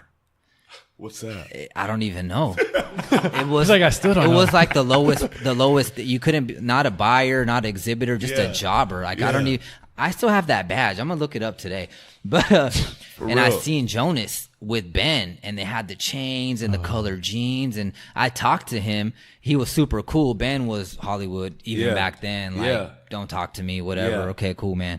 But Jonas, I talked to him. It was like a life changing thing where I was like, I want to be be like Jonas. You know what's wild about him is that like he really put on for everybody. He did, and people don't know that. And like I really think it also has to do with like coming up being a kid that was adopted. Yeah. Right? Like it's crazy when you think about LRG, like cats were willing to die to work for LRG. Yeah. Like that culture was insane, but they partied like a motherfucker. Like they were going wild, but like he literally instilled this culture, which a lot of companies today don't have. Like when you look at the top, right? Cats are just like, I'm at the top. Yeah. Jonas was at the top, but like he made everybody feel special. Like you're working for a part of something. You're going to start at the warehouse, but then you're going to come up. And we're going to wild out together. Yeah, there's a system there. It's like a fucking army. You know what I'm saying? It was, man. Lifted Research Group, like it's crazy, man. Like it was such a, like what you were saying. And like, he used to sleep on somebody's couch. Like for a while when he was trying to start this stuff. I think he had something with like Crooks and Castles. There was some sort of mix up or landscape or something. I don't know. But that was a big influence, man. But just a lot of failures with the whole going to fit him and stuff. But when you like got that, you know, best in show. Right. Hyped. Did you feel like your ego was on hype too? Yeah. And going through all of these failures, like what did that do to your ego, and how'd that kind of help, I guess, shape it in one way or another? A lot, man. Because that's really humbling, no? If I didn't fail, I wouldn't probably be here right now. If I just kept winning, like, let's be real, would I want to come and do a podcast and talk about this? I'd probably be chilling somewhere doing something dumb. You know what I mean? Like, dude, I'm so happy for my failures, man, because if I didn't fail, I would not be where I am today, man. Like people like, that's cool. Like if you just keep winning. But if you've never had a down time, maybe you might get that later on in life where it might not be so good. I've had crazy failures, man. Up you to this day. You can't really know what a win is unless you know what a loss is. Exactly, you man. Feel what I'm saying? Yeah, and I've took some major losses, dude. You know, not even with fashion, just in life. You know, like a major loss is like me trying to be who I am, right? Yeah. There's arguments you have with your families, with your brothers, right? No matter how much money I get, I can't get that time back where I was mad at my mom, where I was mad at my dad, where I was mad at my brother. I can't get those times back. You know what? I think about those times where I was like wanting to be who I am so bad, and my parents like didn't really understand, and they were trying to help me, but I thought they were against me. So even if I become a multimillionaire tomorrow, I'm not going to get those times back. I'm not going to think about the money that I have, but I'm going to think about those times. Yeah. You feel me? So, but like, at the same time, I feel like those times make you appreciate the time you have now. Oh yeah, totally. You know what I'm saying? Yeah, it's like 100%. it's one of those things. Like I went through that with my mom. Yeah. Like for the longest. Yeah. She's like, do you not understand your worth? You know what I'm saying? Like you got a scholarship to USC for academics. You over here doing music, making no money for 5-6 years. Right. Like what the fuck is going on? Yeah. You know, and it's also one of those things of it's like they weren't like providing for me. Right. You know what I'm saying? So I was just like, you know what? Like, look, like I love that y'all aren't, but let me do my thing. Yeah. It'd be a different story if it was like, we're giving you an allowance. And to be honest, like, I don't think I would have turned out the way I did had they done that. Right. Yeah. Exactly. You know what I'm saying? And like, it's crazy because like, even going through that shit, like, you know you're lying to yourself. Oh, yeah. Oh, It's so wild. Like you're like fighting for this dream. Like when it comes at you, you're like, nah, I know what I'm doing and all that. Like you go home, you're like, oh yeah. I used to get in these That's spats. so real. Oh, Yeah. fuck. I used to get That's in so these real. spats and stuff and like go to Baskin Robbins the next day like heated. But like I was still open that store, you know, but knowing like, man, I don't want to open the store because I want to make it and show my mom. You know what I mean? But like I knew I was going to have to go tomorrow, open the store. You know what I mean? Yeah. And what kept you in fashion? Like through the failures, because when you do that, did you have anything like on the side to help you stay afloat through the failures? Yeah, just working through at my parents' businesses and stuff. And dude, I've made like over the years, like ask Peter Benedicto, man. I know you know him. Like I'm the sample king. Like I've made like 100 brands and showed Peter that I've never even brought out because I was like, this is it.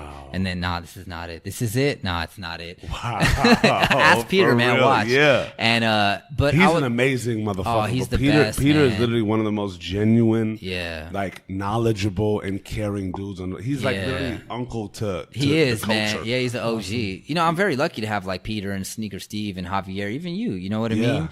I've never met D and stuff. I've met him a few times, but like, you know, from what I hear, he's a really cool dude to like have a conversation with as well. Like he's a thug, bro. Like it's crazy because like even with the cats from 5'4" is they've won and lost so many fucking times. Yeah. Like they know that like one thing could have gone different and it could have been over. But like when you're in the game 15 plus years and you're like still thugging and you make the switch, like it does something to your character, I feel like. Yeah, they took all my money at Macy's. I used to buy them trash bag jackets. Them jackets that weren't leather, that weren't windbreaker. I don't know what the fuck they were. Had me looking, God knows what at that time. Had me looking like Missy Elliott. I can't stand the rain, but I had all them shits, man. For real. Yeah, I used to love 5'4", man. Yeah. But yeah, like going through that because the glamour of it, when you realize you want to make dope fashion, but then you have to work hard. Yeah. You have to learn. You have to do things correct. Yeah. Kind of all the glamour side of it goes away. The fanciness, the fantasy of it. Yeah. So, and now you're failing at it.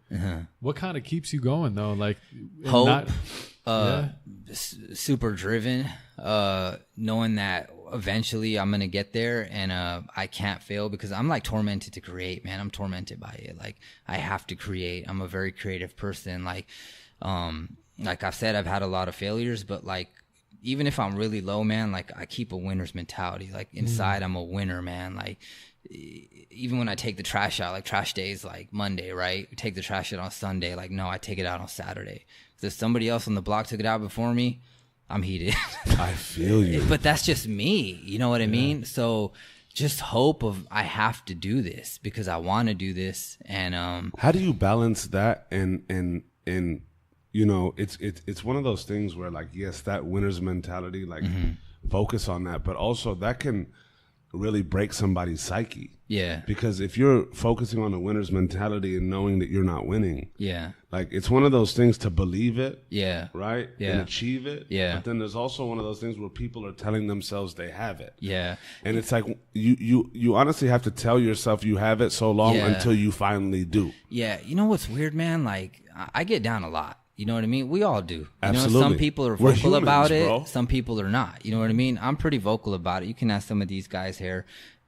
I'm very vocal about my situation from day one, man. If I'm playing basketball, if I'm skateboarding, if I'm trying to play the guitar, I'm very open to telling people what I need help with, what my issues are. Because if I don't, I can never get help. That's an incredible strength to have. Yeah, because if I don't, then how am I ever going to get help? If I'm just like, it's good, everything is good, but I know inside I'm not. So like with you, I reached out to you. I want to do this podcast. You were like, okay, cool, man, we'll do it. Yo, I want to do this podcast. Yeah. Man.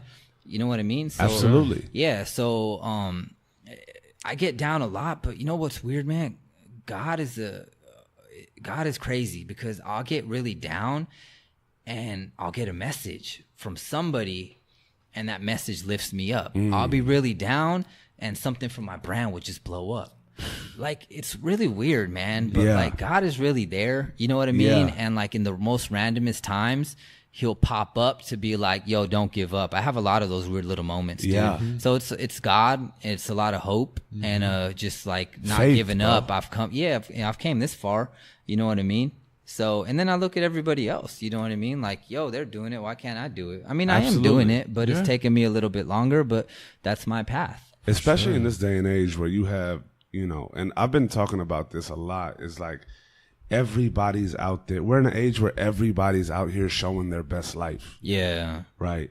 Wherever they are. Well, yeah, because we don't check in when we go to Walmart. Yeah. We all go. Yeah, you feel me? But we only check in at Boa's Steakhouse. It's like nobody's literally sitting there in front of like God knows what car and taking a snap and being like, yeah, bro, like thought about ending my life yesterday.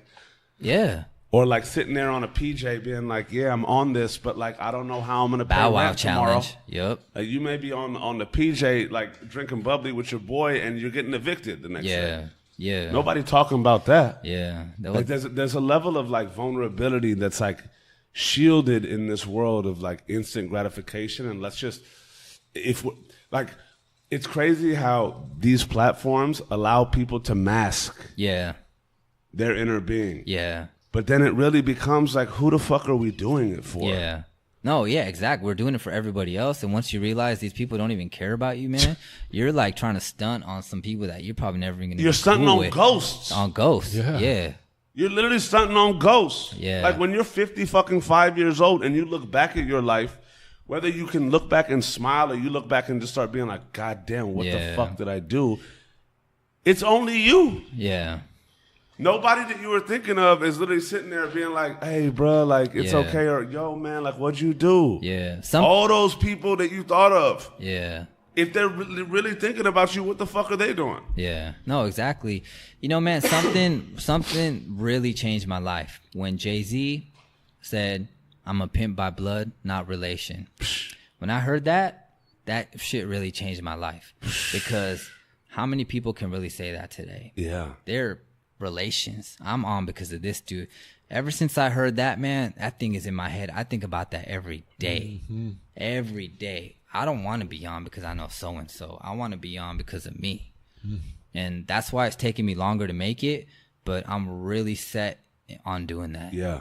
You know what I mean? Yeah. Let's take it through that path of like the journey to making it. You know what I'm saying? Like, because everybody, even like artists, bro, like so many people want to be artists and kind of like, you know, we had this discussion with David Dan a while back of like, he's like, bro, like, fuck the broke artist mentality. Yeah. He's like the struggling artist. So what? Like, motherfuckers got to live. Yeah. Like, if you're going to be an artist, work as hard as you can on your art, but sometimes motherfuckers need jobs too. Of course. It's not going to fucking, it's not going to like make it any different. Yeah. You know what I'm saying? So like on this come up, like failing and having these spouts and all that, like what were some of the things that you were doing along the way to really supplement, you know, your dream while also working? Because you don't seem like the type that's just like, nah, man, I'm just gonna focus on design. Like, it's gonna work out. Yeah, no, I'm very practical, and I gotta know, like, you know, I got bills, I got stuff, I got things to do. For sure. So yeah, like towards high school, like we made some money. I mean,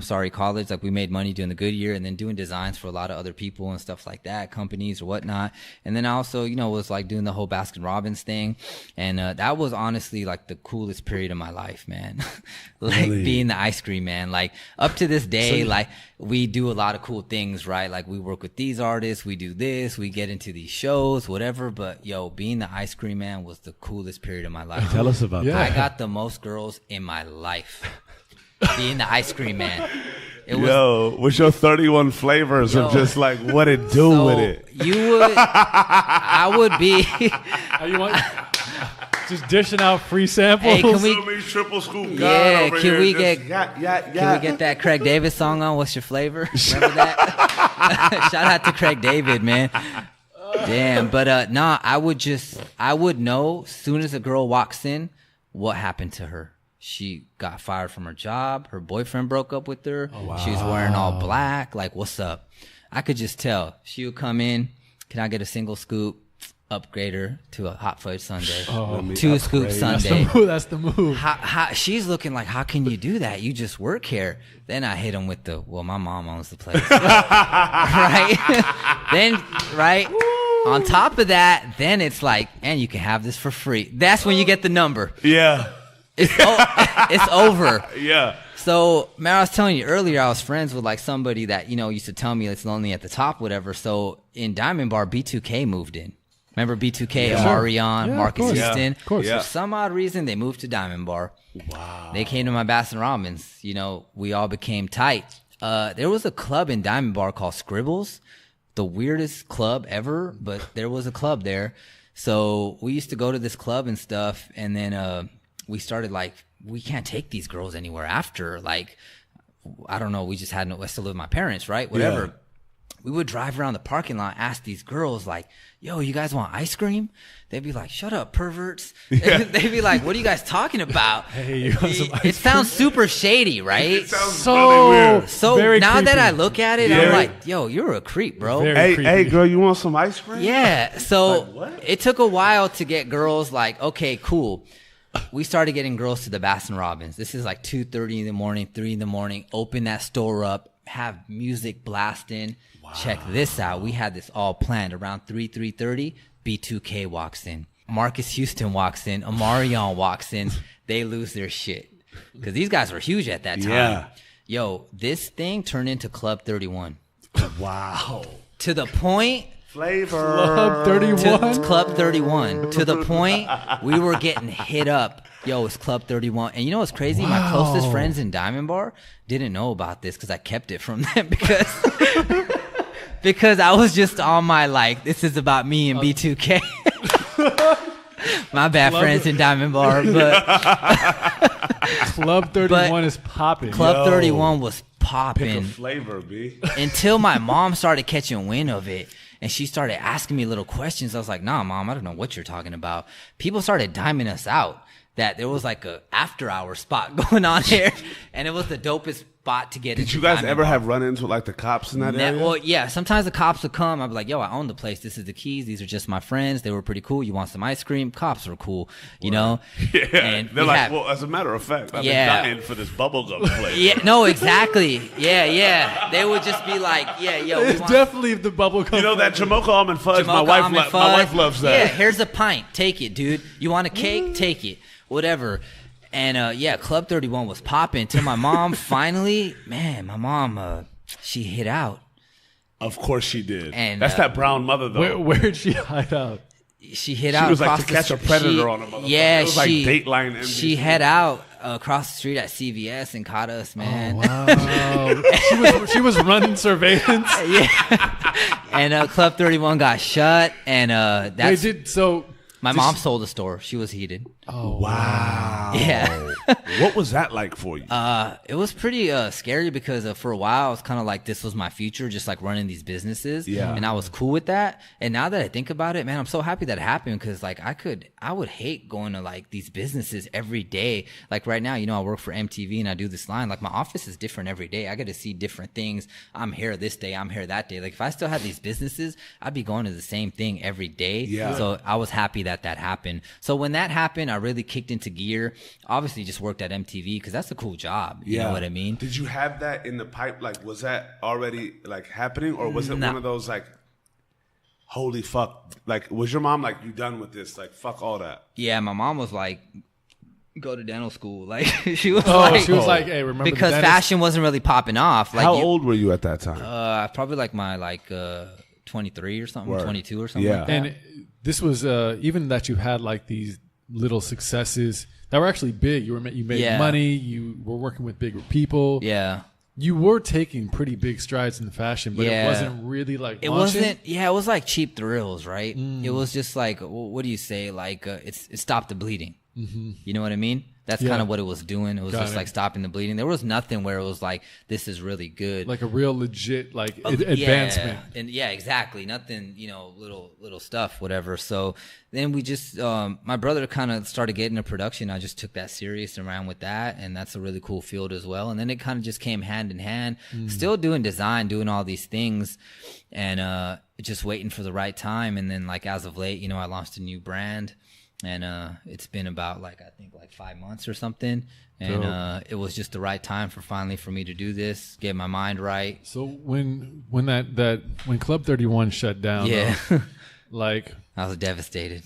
Yeah, I want to kind of go into your emotion of it and just your psyche of it, because I feel we build our futures in our mind when we get comfortable with something, right? Especially if things are popping. And it gets very comfortable and I could be doing this, but that thing the picture you build in your mind isn't really how the future would come out. Yeah. So when that shut down, did you have a talk with yourself of damn, what am I really doing? Oh yeah. Yeah. I was embarrassed as well too. Really? Yeah. Cause your mom? Or? Yeah. Your parents basically bought you a franchise. Damn. Right? Basically, they were like, we had other stores. They're like, this is your store. You had an option to build it to the top and buy multiples and set yourself up, which they thought I would do, or you take it as a joke and turn it into a party house, which I did, So it's a little bit of obviously regret. Failure. I did fail. You know what I mean? For sure. My dad's a pretty strong personality guy. Up to this day, I'm 30, whatever. When he gives me that look, I'm scared. Yeah. You know what I mean? So, a lot of weird emotions. I fucked up. You know what I mean? Big time. Yeah. You know what I mean? And I'm already in my mid 20s. So I shouldn't be messing up like this. Sure. You know what I mean? So yeah, kind of oh, well, I got to start over again. Yeah. But it's they gave me such a good position. Why did I do that?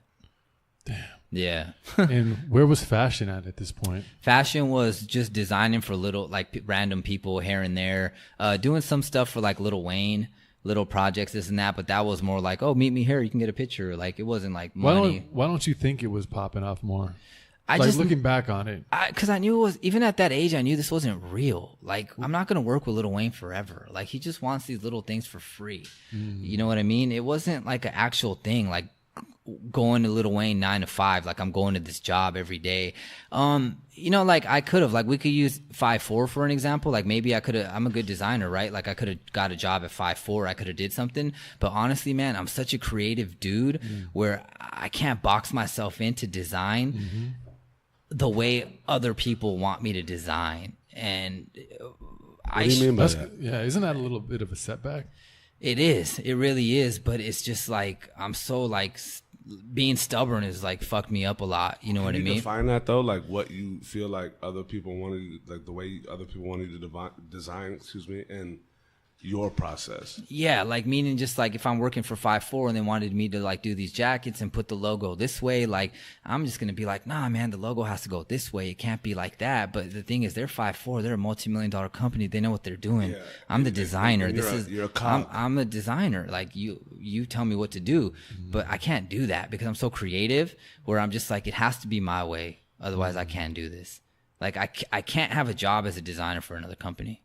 I can't. That's interesting, man. No matter how much they pay me, I can't do it. It just goes against me from my creative standpoint because you know what, dude? Money doesn't really mean shit to me. All of us in this room right now, man, we're going to get a lot of money. We're going to lose it. We're going to get money again. We're going to lose it. It's just life.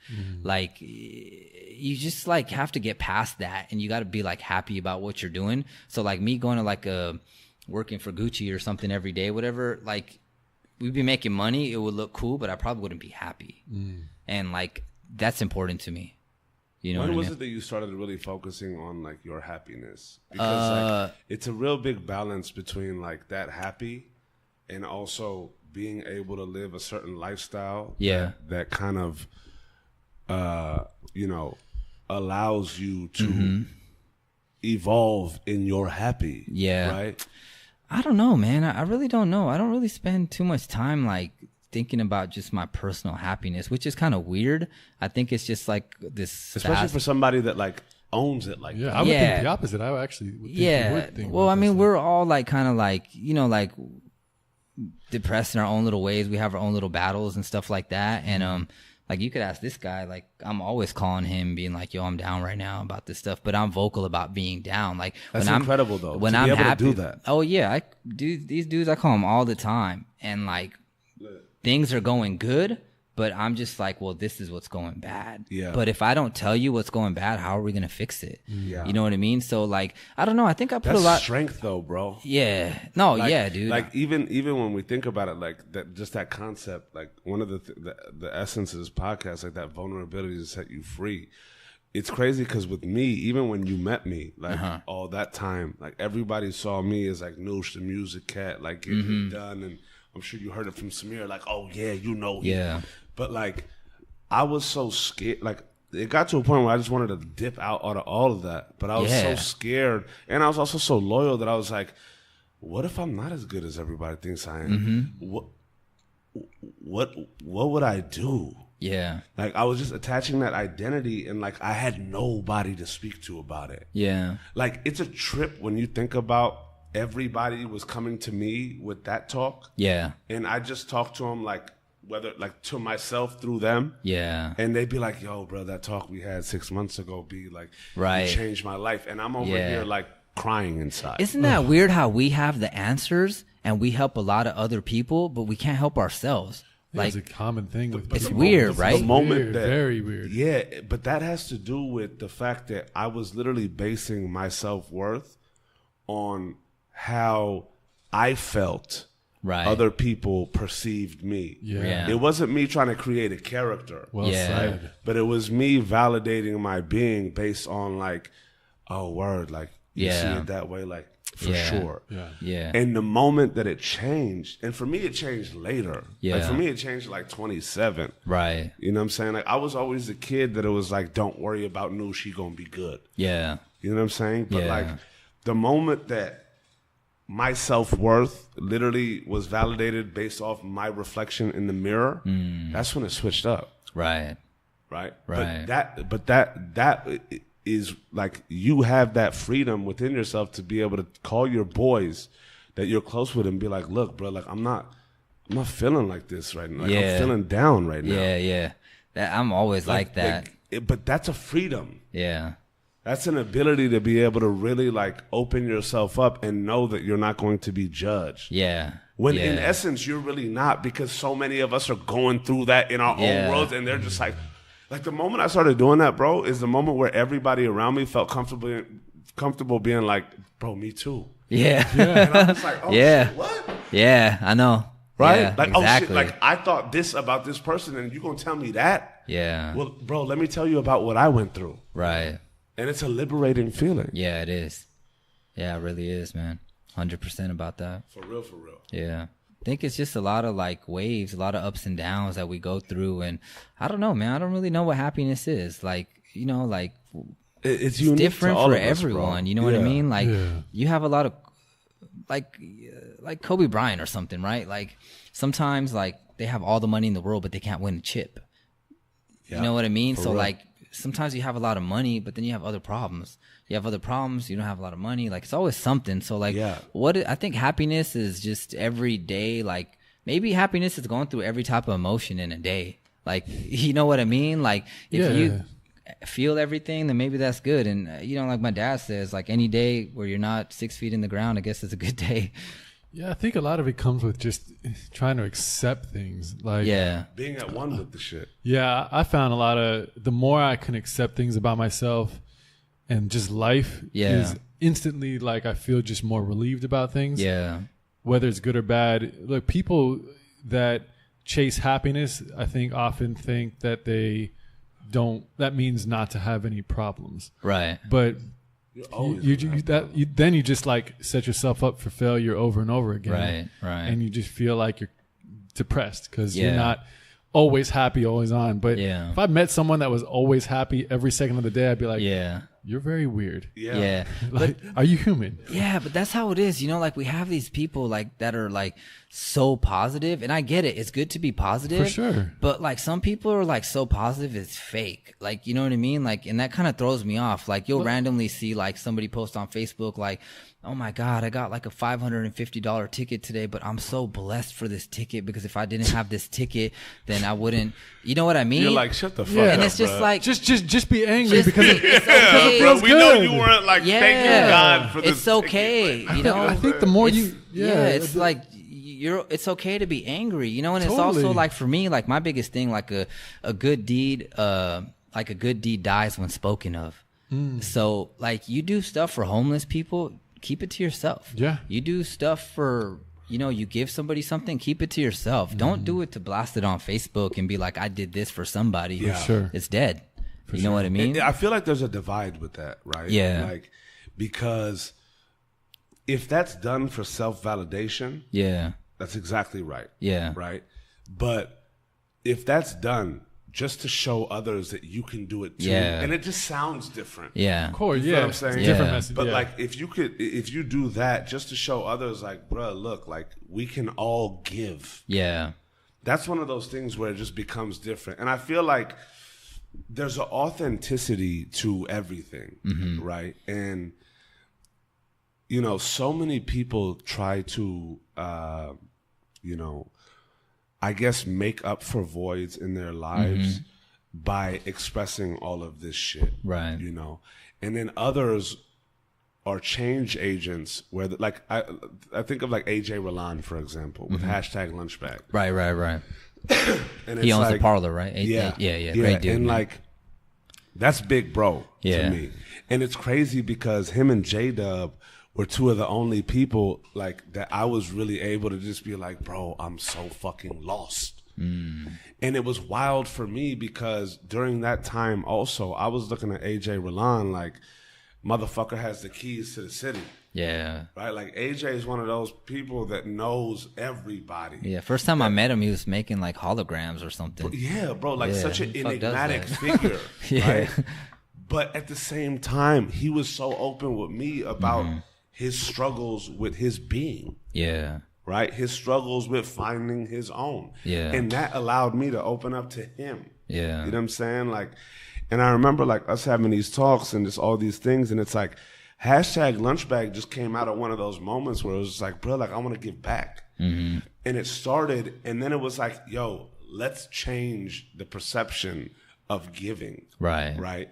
And it's like, that's one of those things where it's like, they started a movement where now like hundreds of Yes. fucking cities and countries are Yeah. doing this hashtag lunchbag Yeah. shit. Super dope to see. You know what I'm saying? It's Yeah. not like, yeah, you know, today I gave Yeah, my lunch yeah, to a yeah. homeless dude. It's Right. not What you do? Yeah, you're not bragging. No. Exactly. It's just the purpose Exactly. behind it And is you're what's not, different. like, I think the more important point is you're not using it to try and define who you are. Yeah. For Yeah. sure. Yeah. You're using it to show that, look, we all are vessels. Yeah. Yeah. He We brings a all lot have of the people ability together. It's to, like, awesome. touch. Yeah. You know what I'm saying? Yeah. I really want to kind of dive into your balance between like this production world Yeah. and also your pursuits at the same time. Yeah. Because I feel like it's one of those things where it's like this world that you're in, you're starting to see these things. Yeah. You're starting to really dabble into how these things play out, you know, the intricacies of the back ends. And it's Yeah. like one of those things where it allows you to really see how all these things come into play, and it's really building on your own momentum. Yeah. I basically treat that like Kanye getting signed to The Rock. Like he will go early and leave later. As soon as Jay and them left, he would work on his own beats, right? So like that's kind of what I do. I go to MTV, I do my job, whatever, but I always stay later and work on like my clothing stuff. When did you get in? To MTV? Like 10 years ago now, man. Word. Yeah, and I've had this weird little thing where I'm always working with MTV stuff. A lot of people don't do that. Yeah. You know what I mean? So yeah, that's kind of how I treat it. I balance, and it kind of goes hand in hand. You always meet some like you're on a show and some guy in there like does clothing or wants to do clothing, or so there's you're working with the artist. Well, like, well, I do clothing too. You want to wear my stuff, whatever. So it kind of goes hand in hand. It's a fun world to be in, and it's Yeah. kind of cool to like some days like I'm down about clothing. It's cool to get away and do like some TV stuff. Yeah. Some days I'm down about TV. It's cool to get away and do some clothing stuff. Yeah. You know, and with working in TV, you kind of like figure out how things really work.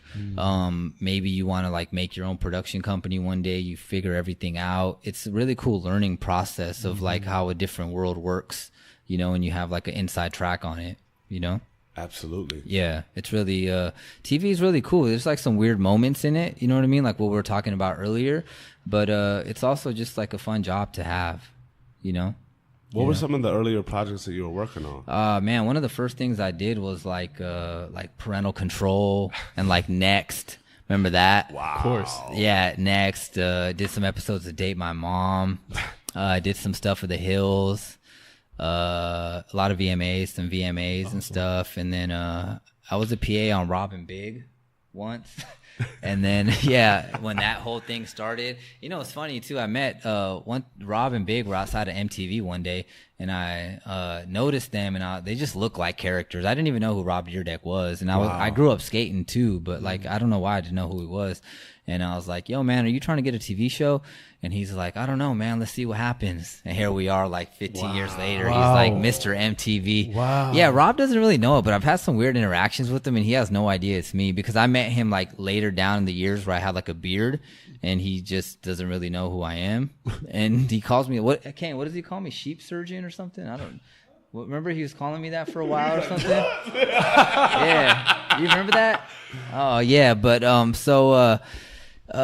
just some episodes Robin Big, then the Fantasy Factory. I did Life of Ryan, and then Kinging with Tyga as well. Word. Yeah. How were those experiences for you? And like, what was that balance that you kept with, you know, your clothing aspirations? Like, just hand in hand, did the production stuff, whatever, but made sure the clothing stuff was done as well. Finished all the stuff that was required from TV, stay later and do the clothing stuff. Wake up earlier, go to sleep later.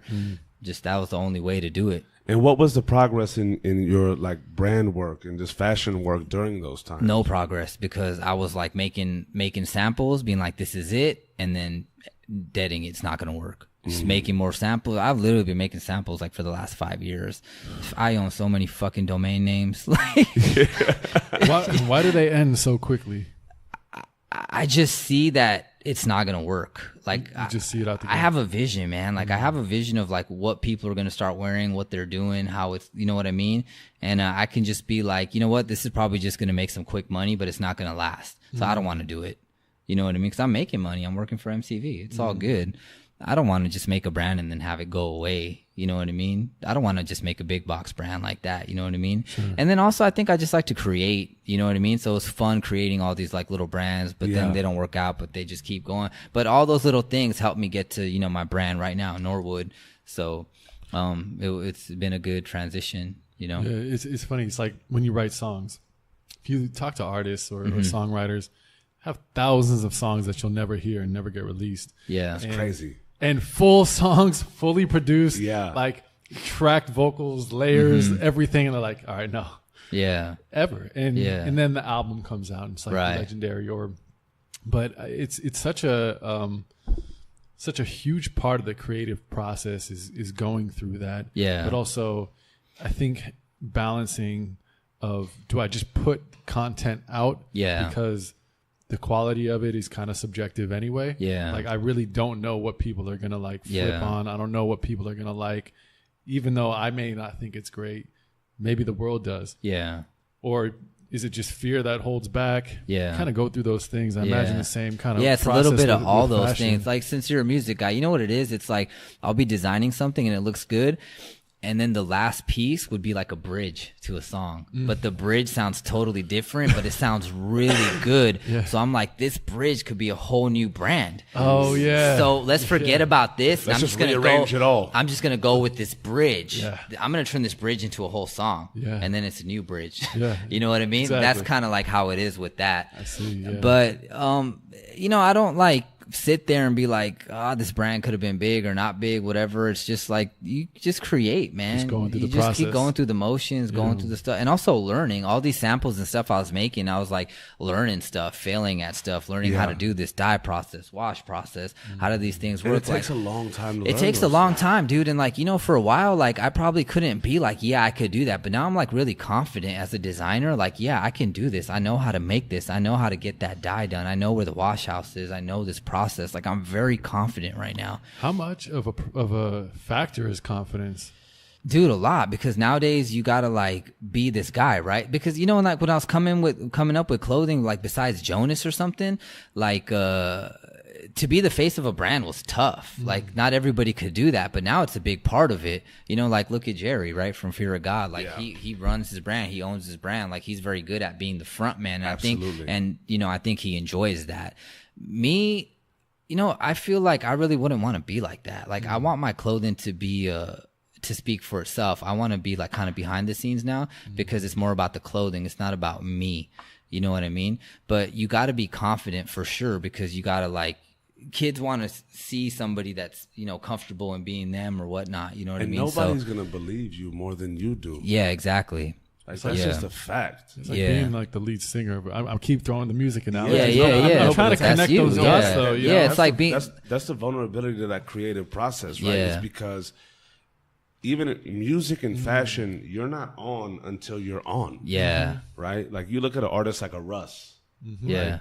And that motherfucker, like, has been doing his shit, putting music out for fucking years on years on years. And he speaks about this. It's like, you have to believe you're the best. Yeah. Because what the fuck else are you doing Yeah. it for?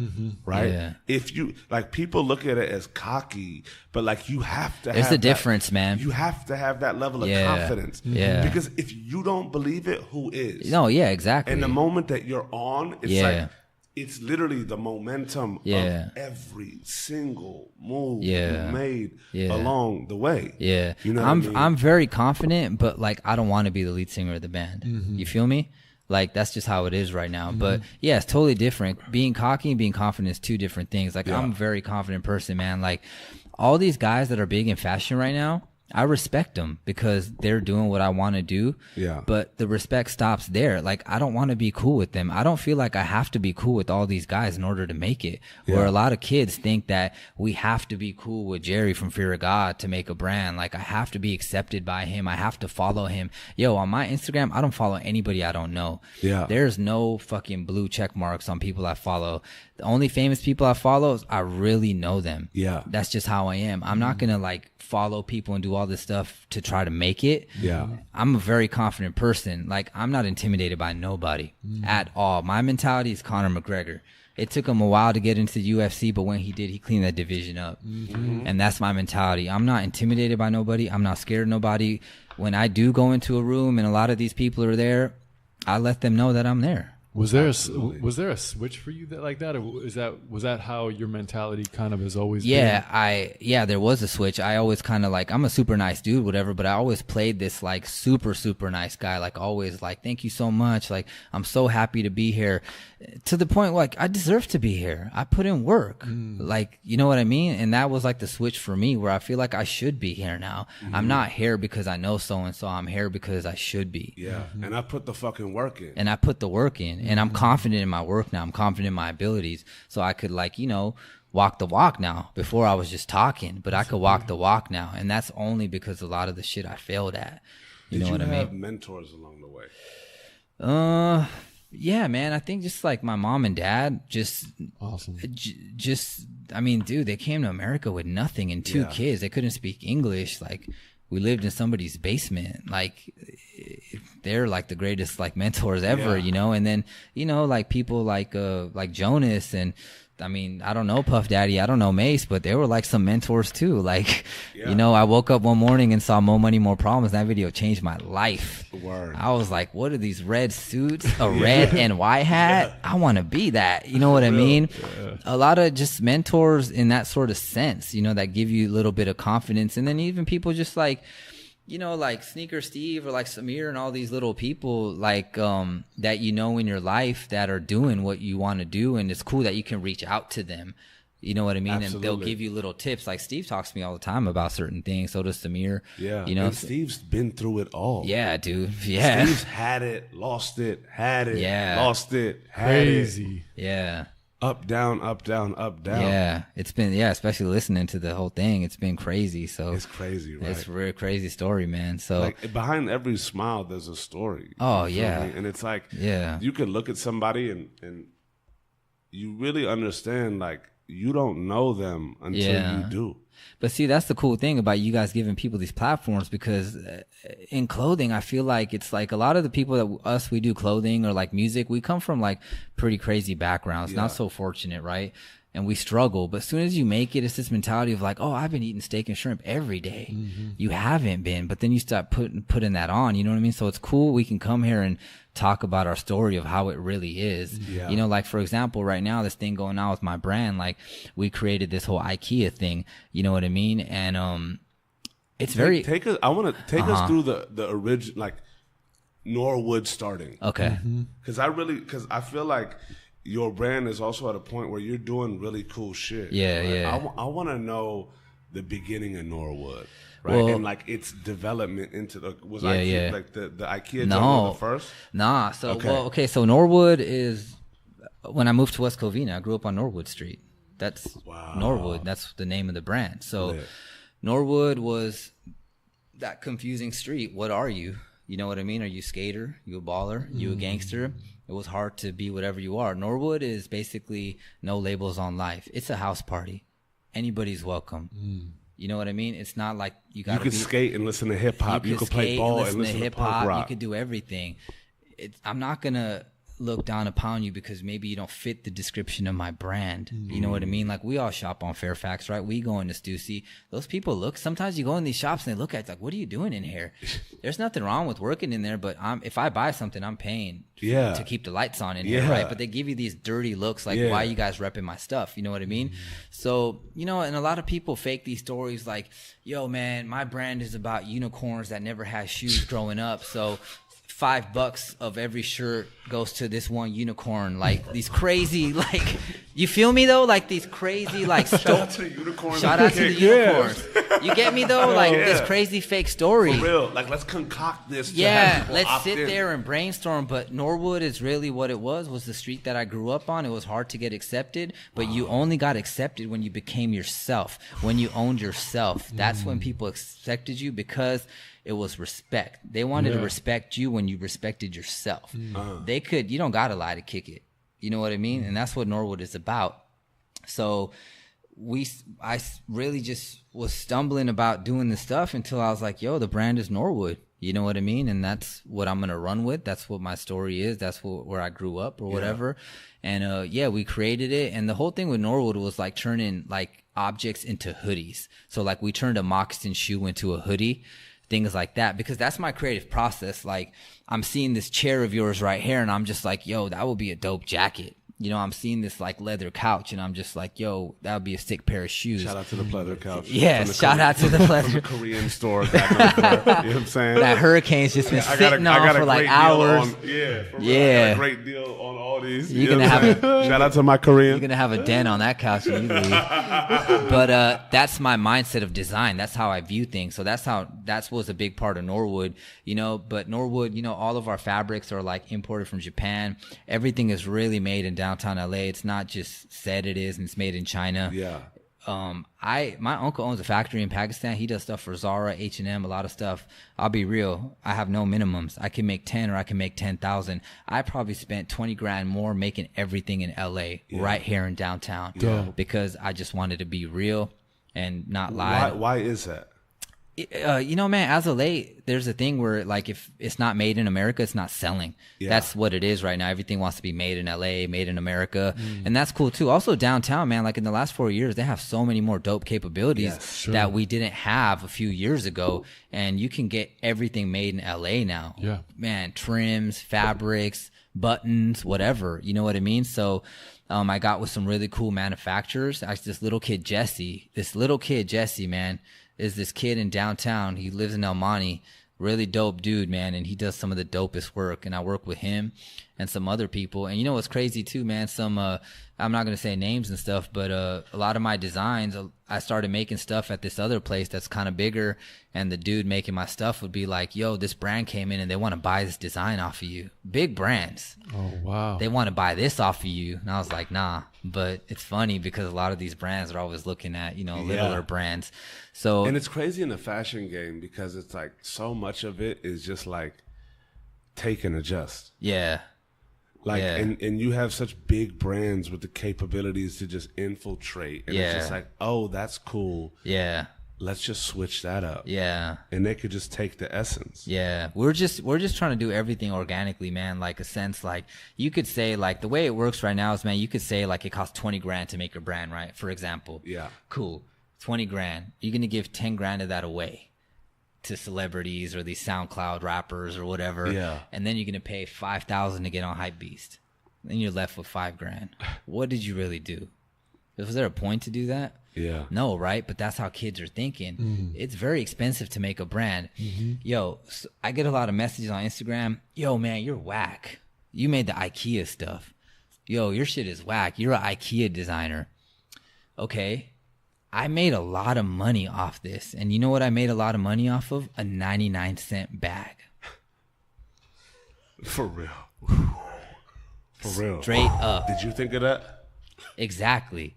So these kids, you know, they spend so much money on trying to make brands. So like, if anything, they can learn from me and be like, yo, it might be something closer in your vision. Yeah. You know, you don't got to spend everything to make like these things that resemble some of the biggest brands out there or whatnot. You know what I mean? And even this whole IKEA thing, man, like we did this first, man. We did it before Balenciaga made that bag. We did it before Pleasures in Chinatown, but they're bigger brands. Yeah. So everybody's like, oh, you copied them, whatever. We didn't copy nobody. Yeah. If anything, they copied us. Yeah. You know what I mean? But we're not a big brand, so we don't get that thing. The recognition. But yeah, we don't get that recognition. But yeah, we were kind of the ones that started that first, and it's been fun. Take us through that process. Like, when did Norwood start? Norwood started like probably about like 6 months ago. Wow. Yeah.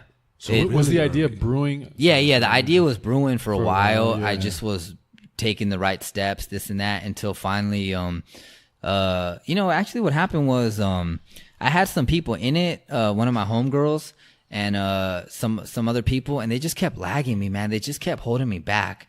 Every time I'd be like, yo, let's go do this, they'd be like, nah, I can't do it today, this and that. Finally, I was like, fuck it, I'm just going to do it myself. And then it just started kicking into gear, and I just started going heavy on it, like big time, like spending all day, all night working on this. Took a break from MTV. Oh, really? Yo, yeah, I totally took a break because I was so... So you really believed in this? Yeah. I was really hyped, like, on what I'm trying to do right now. Wow. I just felt like the time was right. Okay. I felt like all my loose screws were tightened. Everything was like, mentally, I was in a good place. Yeah. You know, I was happy and stuff like that. So I just went full force on it. And then it just started coming out really good. I started really focusing, started going back to like what I learned in school and things like that. And everything started coming out really well. And yeah, we just all the samples, all this. Yeah, I wasn't really. Yeah, I had some problems, but you know that's part of the process. But everything started going out good, and we had this launch event. It was really nice, and then with the IKEA stuff, man. I was just chilling at the factory one day, and I always have this blue bag with me because I would carry everything in it. I was just sitting there, and I was just like, I'm gonna start cutting this bag up, taking it apart. I don't even know why. I was just so bored. Started taking this bag apart, and then like started messing with things, started putting the straps there, and then I told the main sewer, because I'm gonna keep it real, I'm a designer, but I'm not the best sewer. I can do a little, but I'm not the best. Somebody does it for me, you know? So I was like, yo, man, can you put this on this? Whatever. Created this hoodie. Called this guy. This guy was like, nah, man, like, I don't know. Like, I don't know, you know, whatever. Call my brother. Yo, I think I got something. My brother, dude, you're dumb. Like, this is not going to work, bro. Like, you're just tripping. Like, you know what I mean? Like, just focus on what you're doing. Like, I think you're losing it. You know what I mean? There was this other dude named Eugene. He was part of my brand too. I don't know. Do you know what happened to him? I don't know what happened to him, but he just fell off. I called him up, and he was like, nah, this ain't gonna work either. This is whack. Like, don't do this. I don't know why, man. I just had this weird feeling. Created these things, put it on my website, and I went to Dubai. And I was sitting in Dubai at Shake Shack. Shout out to Shake Shack. I feel you. And I was just chilling at Shake Shack in Dubai, and the internet, like at the Dubai Mall, sucks. I hopped onto I hopped onto my friend Amna's Wi-Fi, whatever. My phone blew up all of a sudden. I was like, what is going on? I couldn't even read the message. Just messages. Messages. Flying in. I'm like, yo, what is going on? Messages from this guy, messages from all these people. Yo, you're on Hypebeast. No way. You're on High Snob. Yo, you're on GQ. Yo, you're on Hype Bay. You're on without you even going that route. Not going that route. Never. They just picked it up. They just picked it up From your site. from my site. Wow. And it just started going crazy. And then all of a sudden, I think Hypebeast was the last one. Dude, my sales, like crazy. I don't know what, I thought it was fake. I don't know what was going on. I was sitting in Dubai at Shake Shack. Everybody's looking at me. He's like, this guy weird? Like, what is going on? I'm like telling my friend, yo, look at my phone. Like, it's just like crazy. And Is your heart just like, just are you...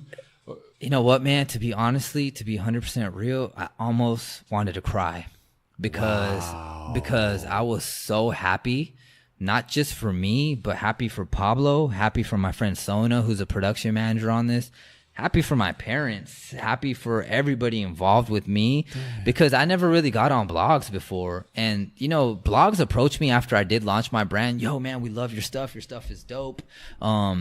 Pay us 15 grand and we'll give you editorial. Yo, fuck that. I don't create to pay you to put me on. Yeah. I create. Y'all supposed to it's the find other way cool around. And put it on. You know what I mean? Yeah, exactly. So like, no, I ain't doing that. Yeah. You know what I mean? So fuck you to them. They all put me on. You know what I mean? It was just a really cool embrace, and it was also kind of weird because I'm all the way in Dubai. Yeah, My family so like disconnected. disconnected. Almost, you know? I wanted to hop up on a plane and just go back. You know what I mean? Wow. And yeah, it was crazy. My PayPal went nuts, and I the next day I figured out my bank situation in Dubai, took out a bunch of money, and went to the gold market and bought my mom some really nice stuff.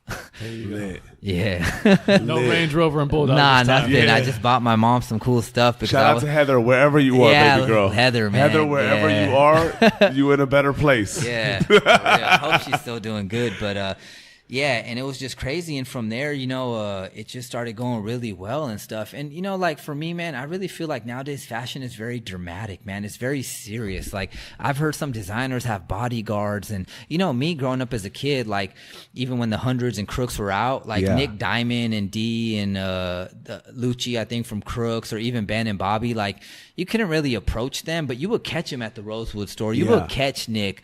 I actually ripped off a Diamond Supply Co. design, and Nick messaged me on MySpace and was like, I'm gonna beat you up when I find you, not knowing who I was. But yeah, that happened. And then but you could still kind of talk to them.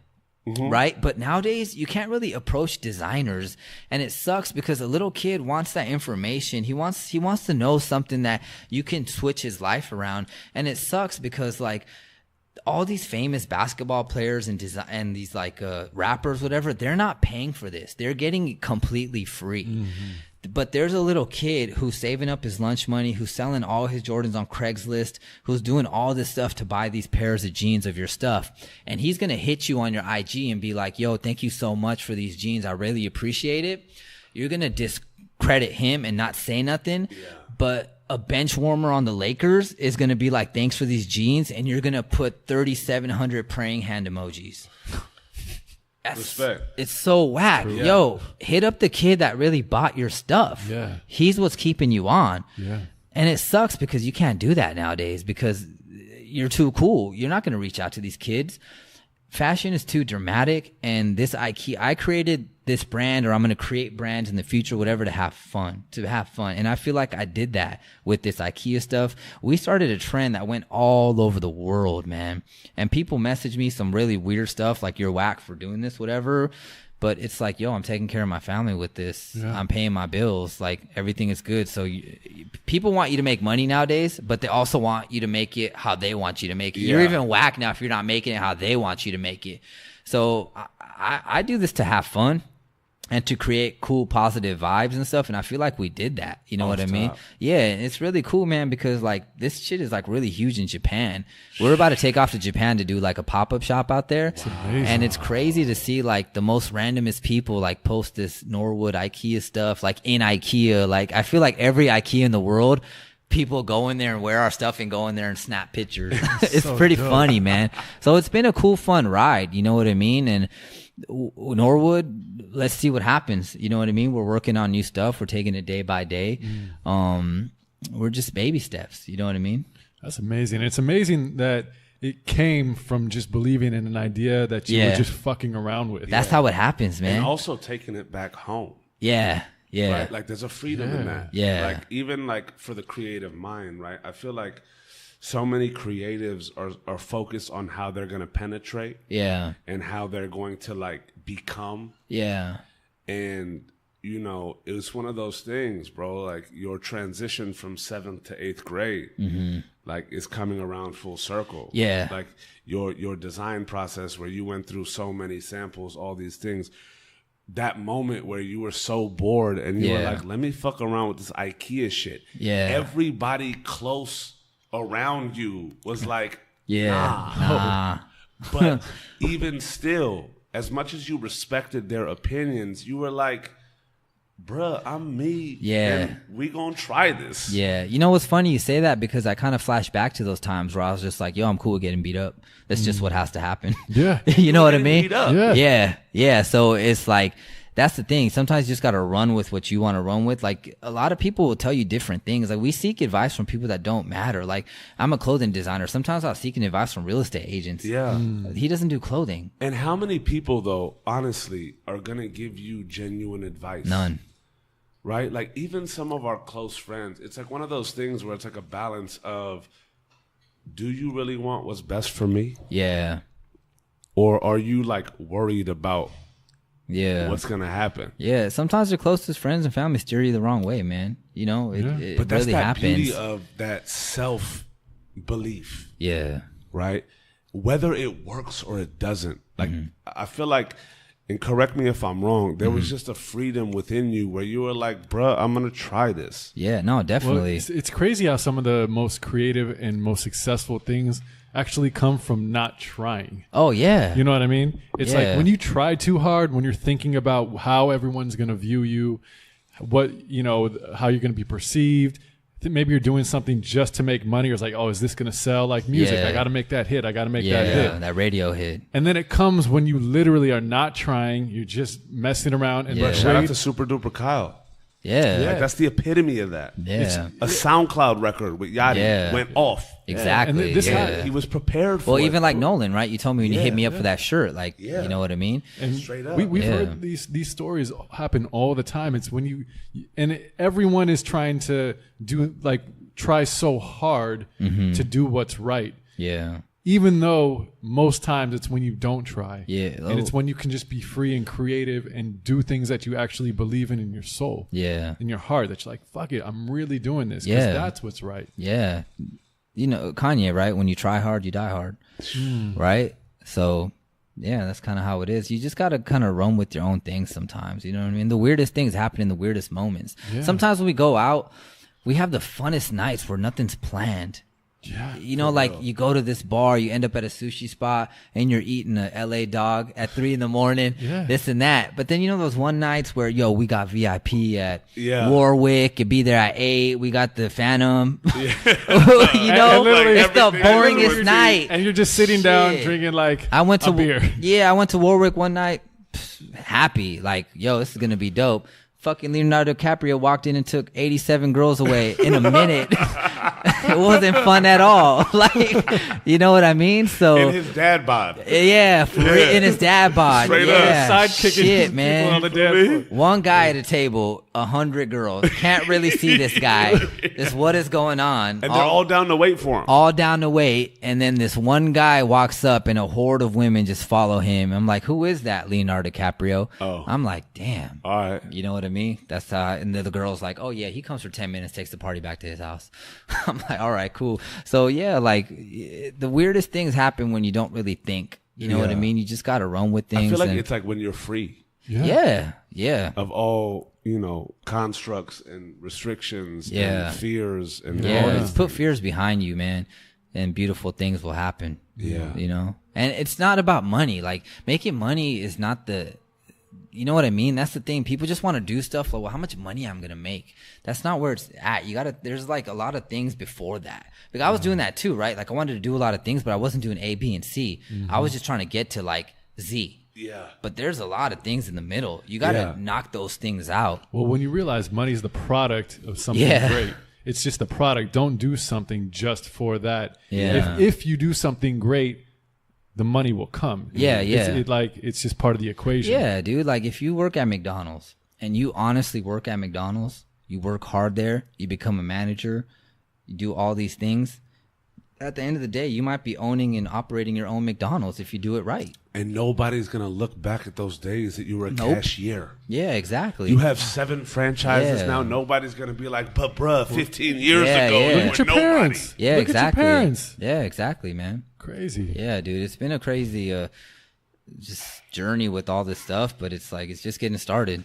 Yeah. And that's nuts. Yeah. It's incredible. That's beautiful. Yeah, I'm really excited for what's like gonna happen with, you know, my friends, all these people. We've been talking to some networks, like possibly about maybe like some sort of show, things like that. Incredible. Awesome. And yeah, if we can get it, that would be cool. You know, it would just be another way to show. And even if we were to do things like that, I wouldn't want to do it like everything is good. You know, I want to show the failures and stuff like that. Yeah, you know, because absolutely. we fail every day, man. You know what I mean? But people don't want to talk about that stuff. But Off top. yeah, but that's who makes us who we are, you know? Yeah. I want to cap it off with this. Yeah. Let's just say I'm that little kid that like bought a couple pieces from, you know, your IKEA collection and I saved up all of, you know, my allowances for God knows how long. And I was just like, bro, thank you so much.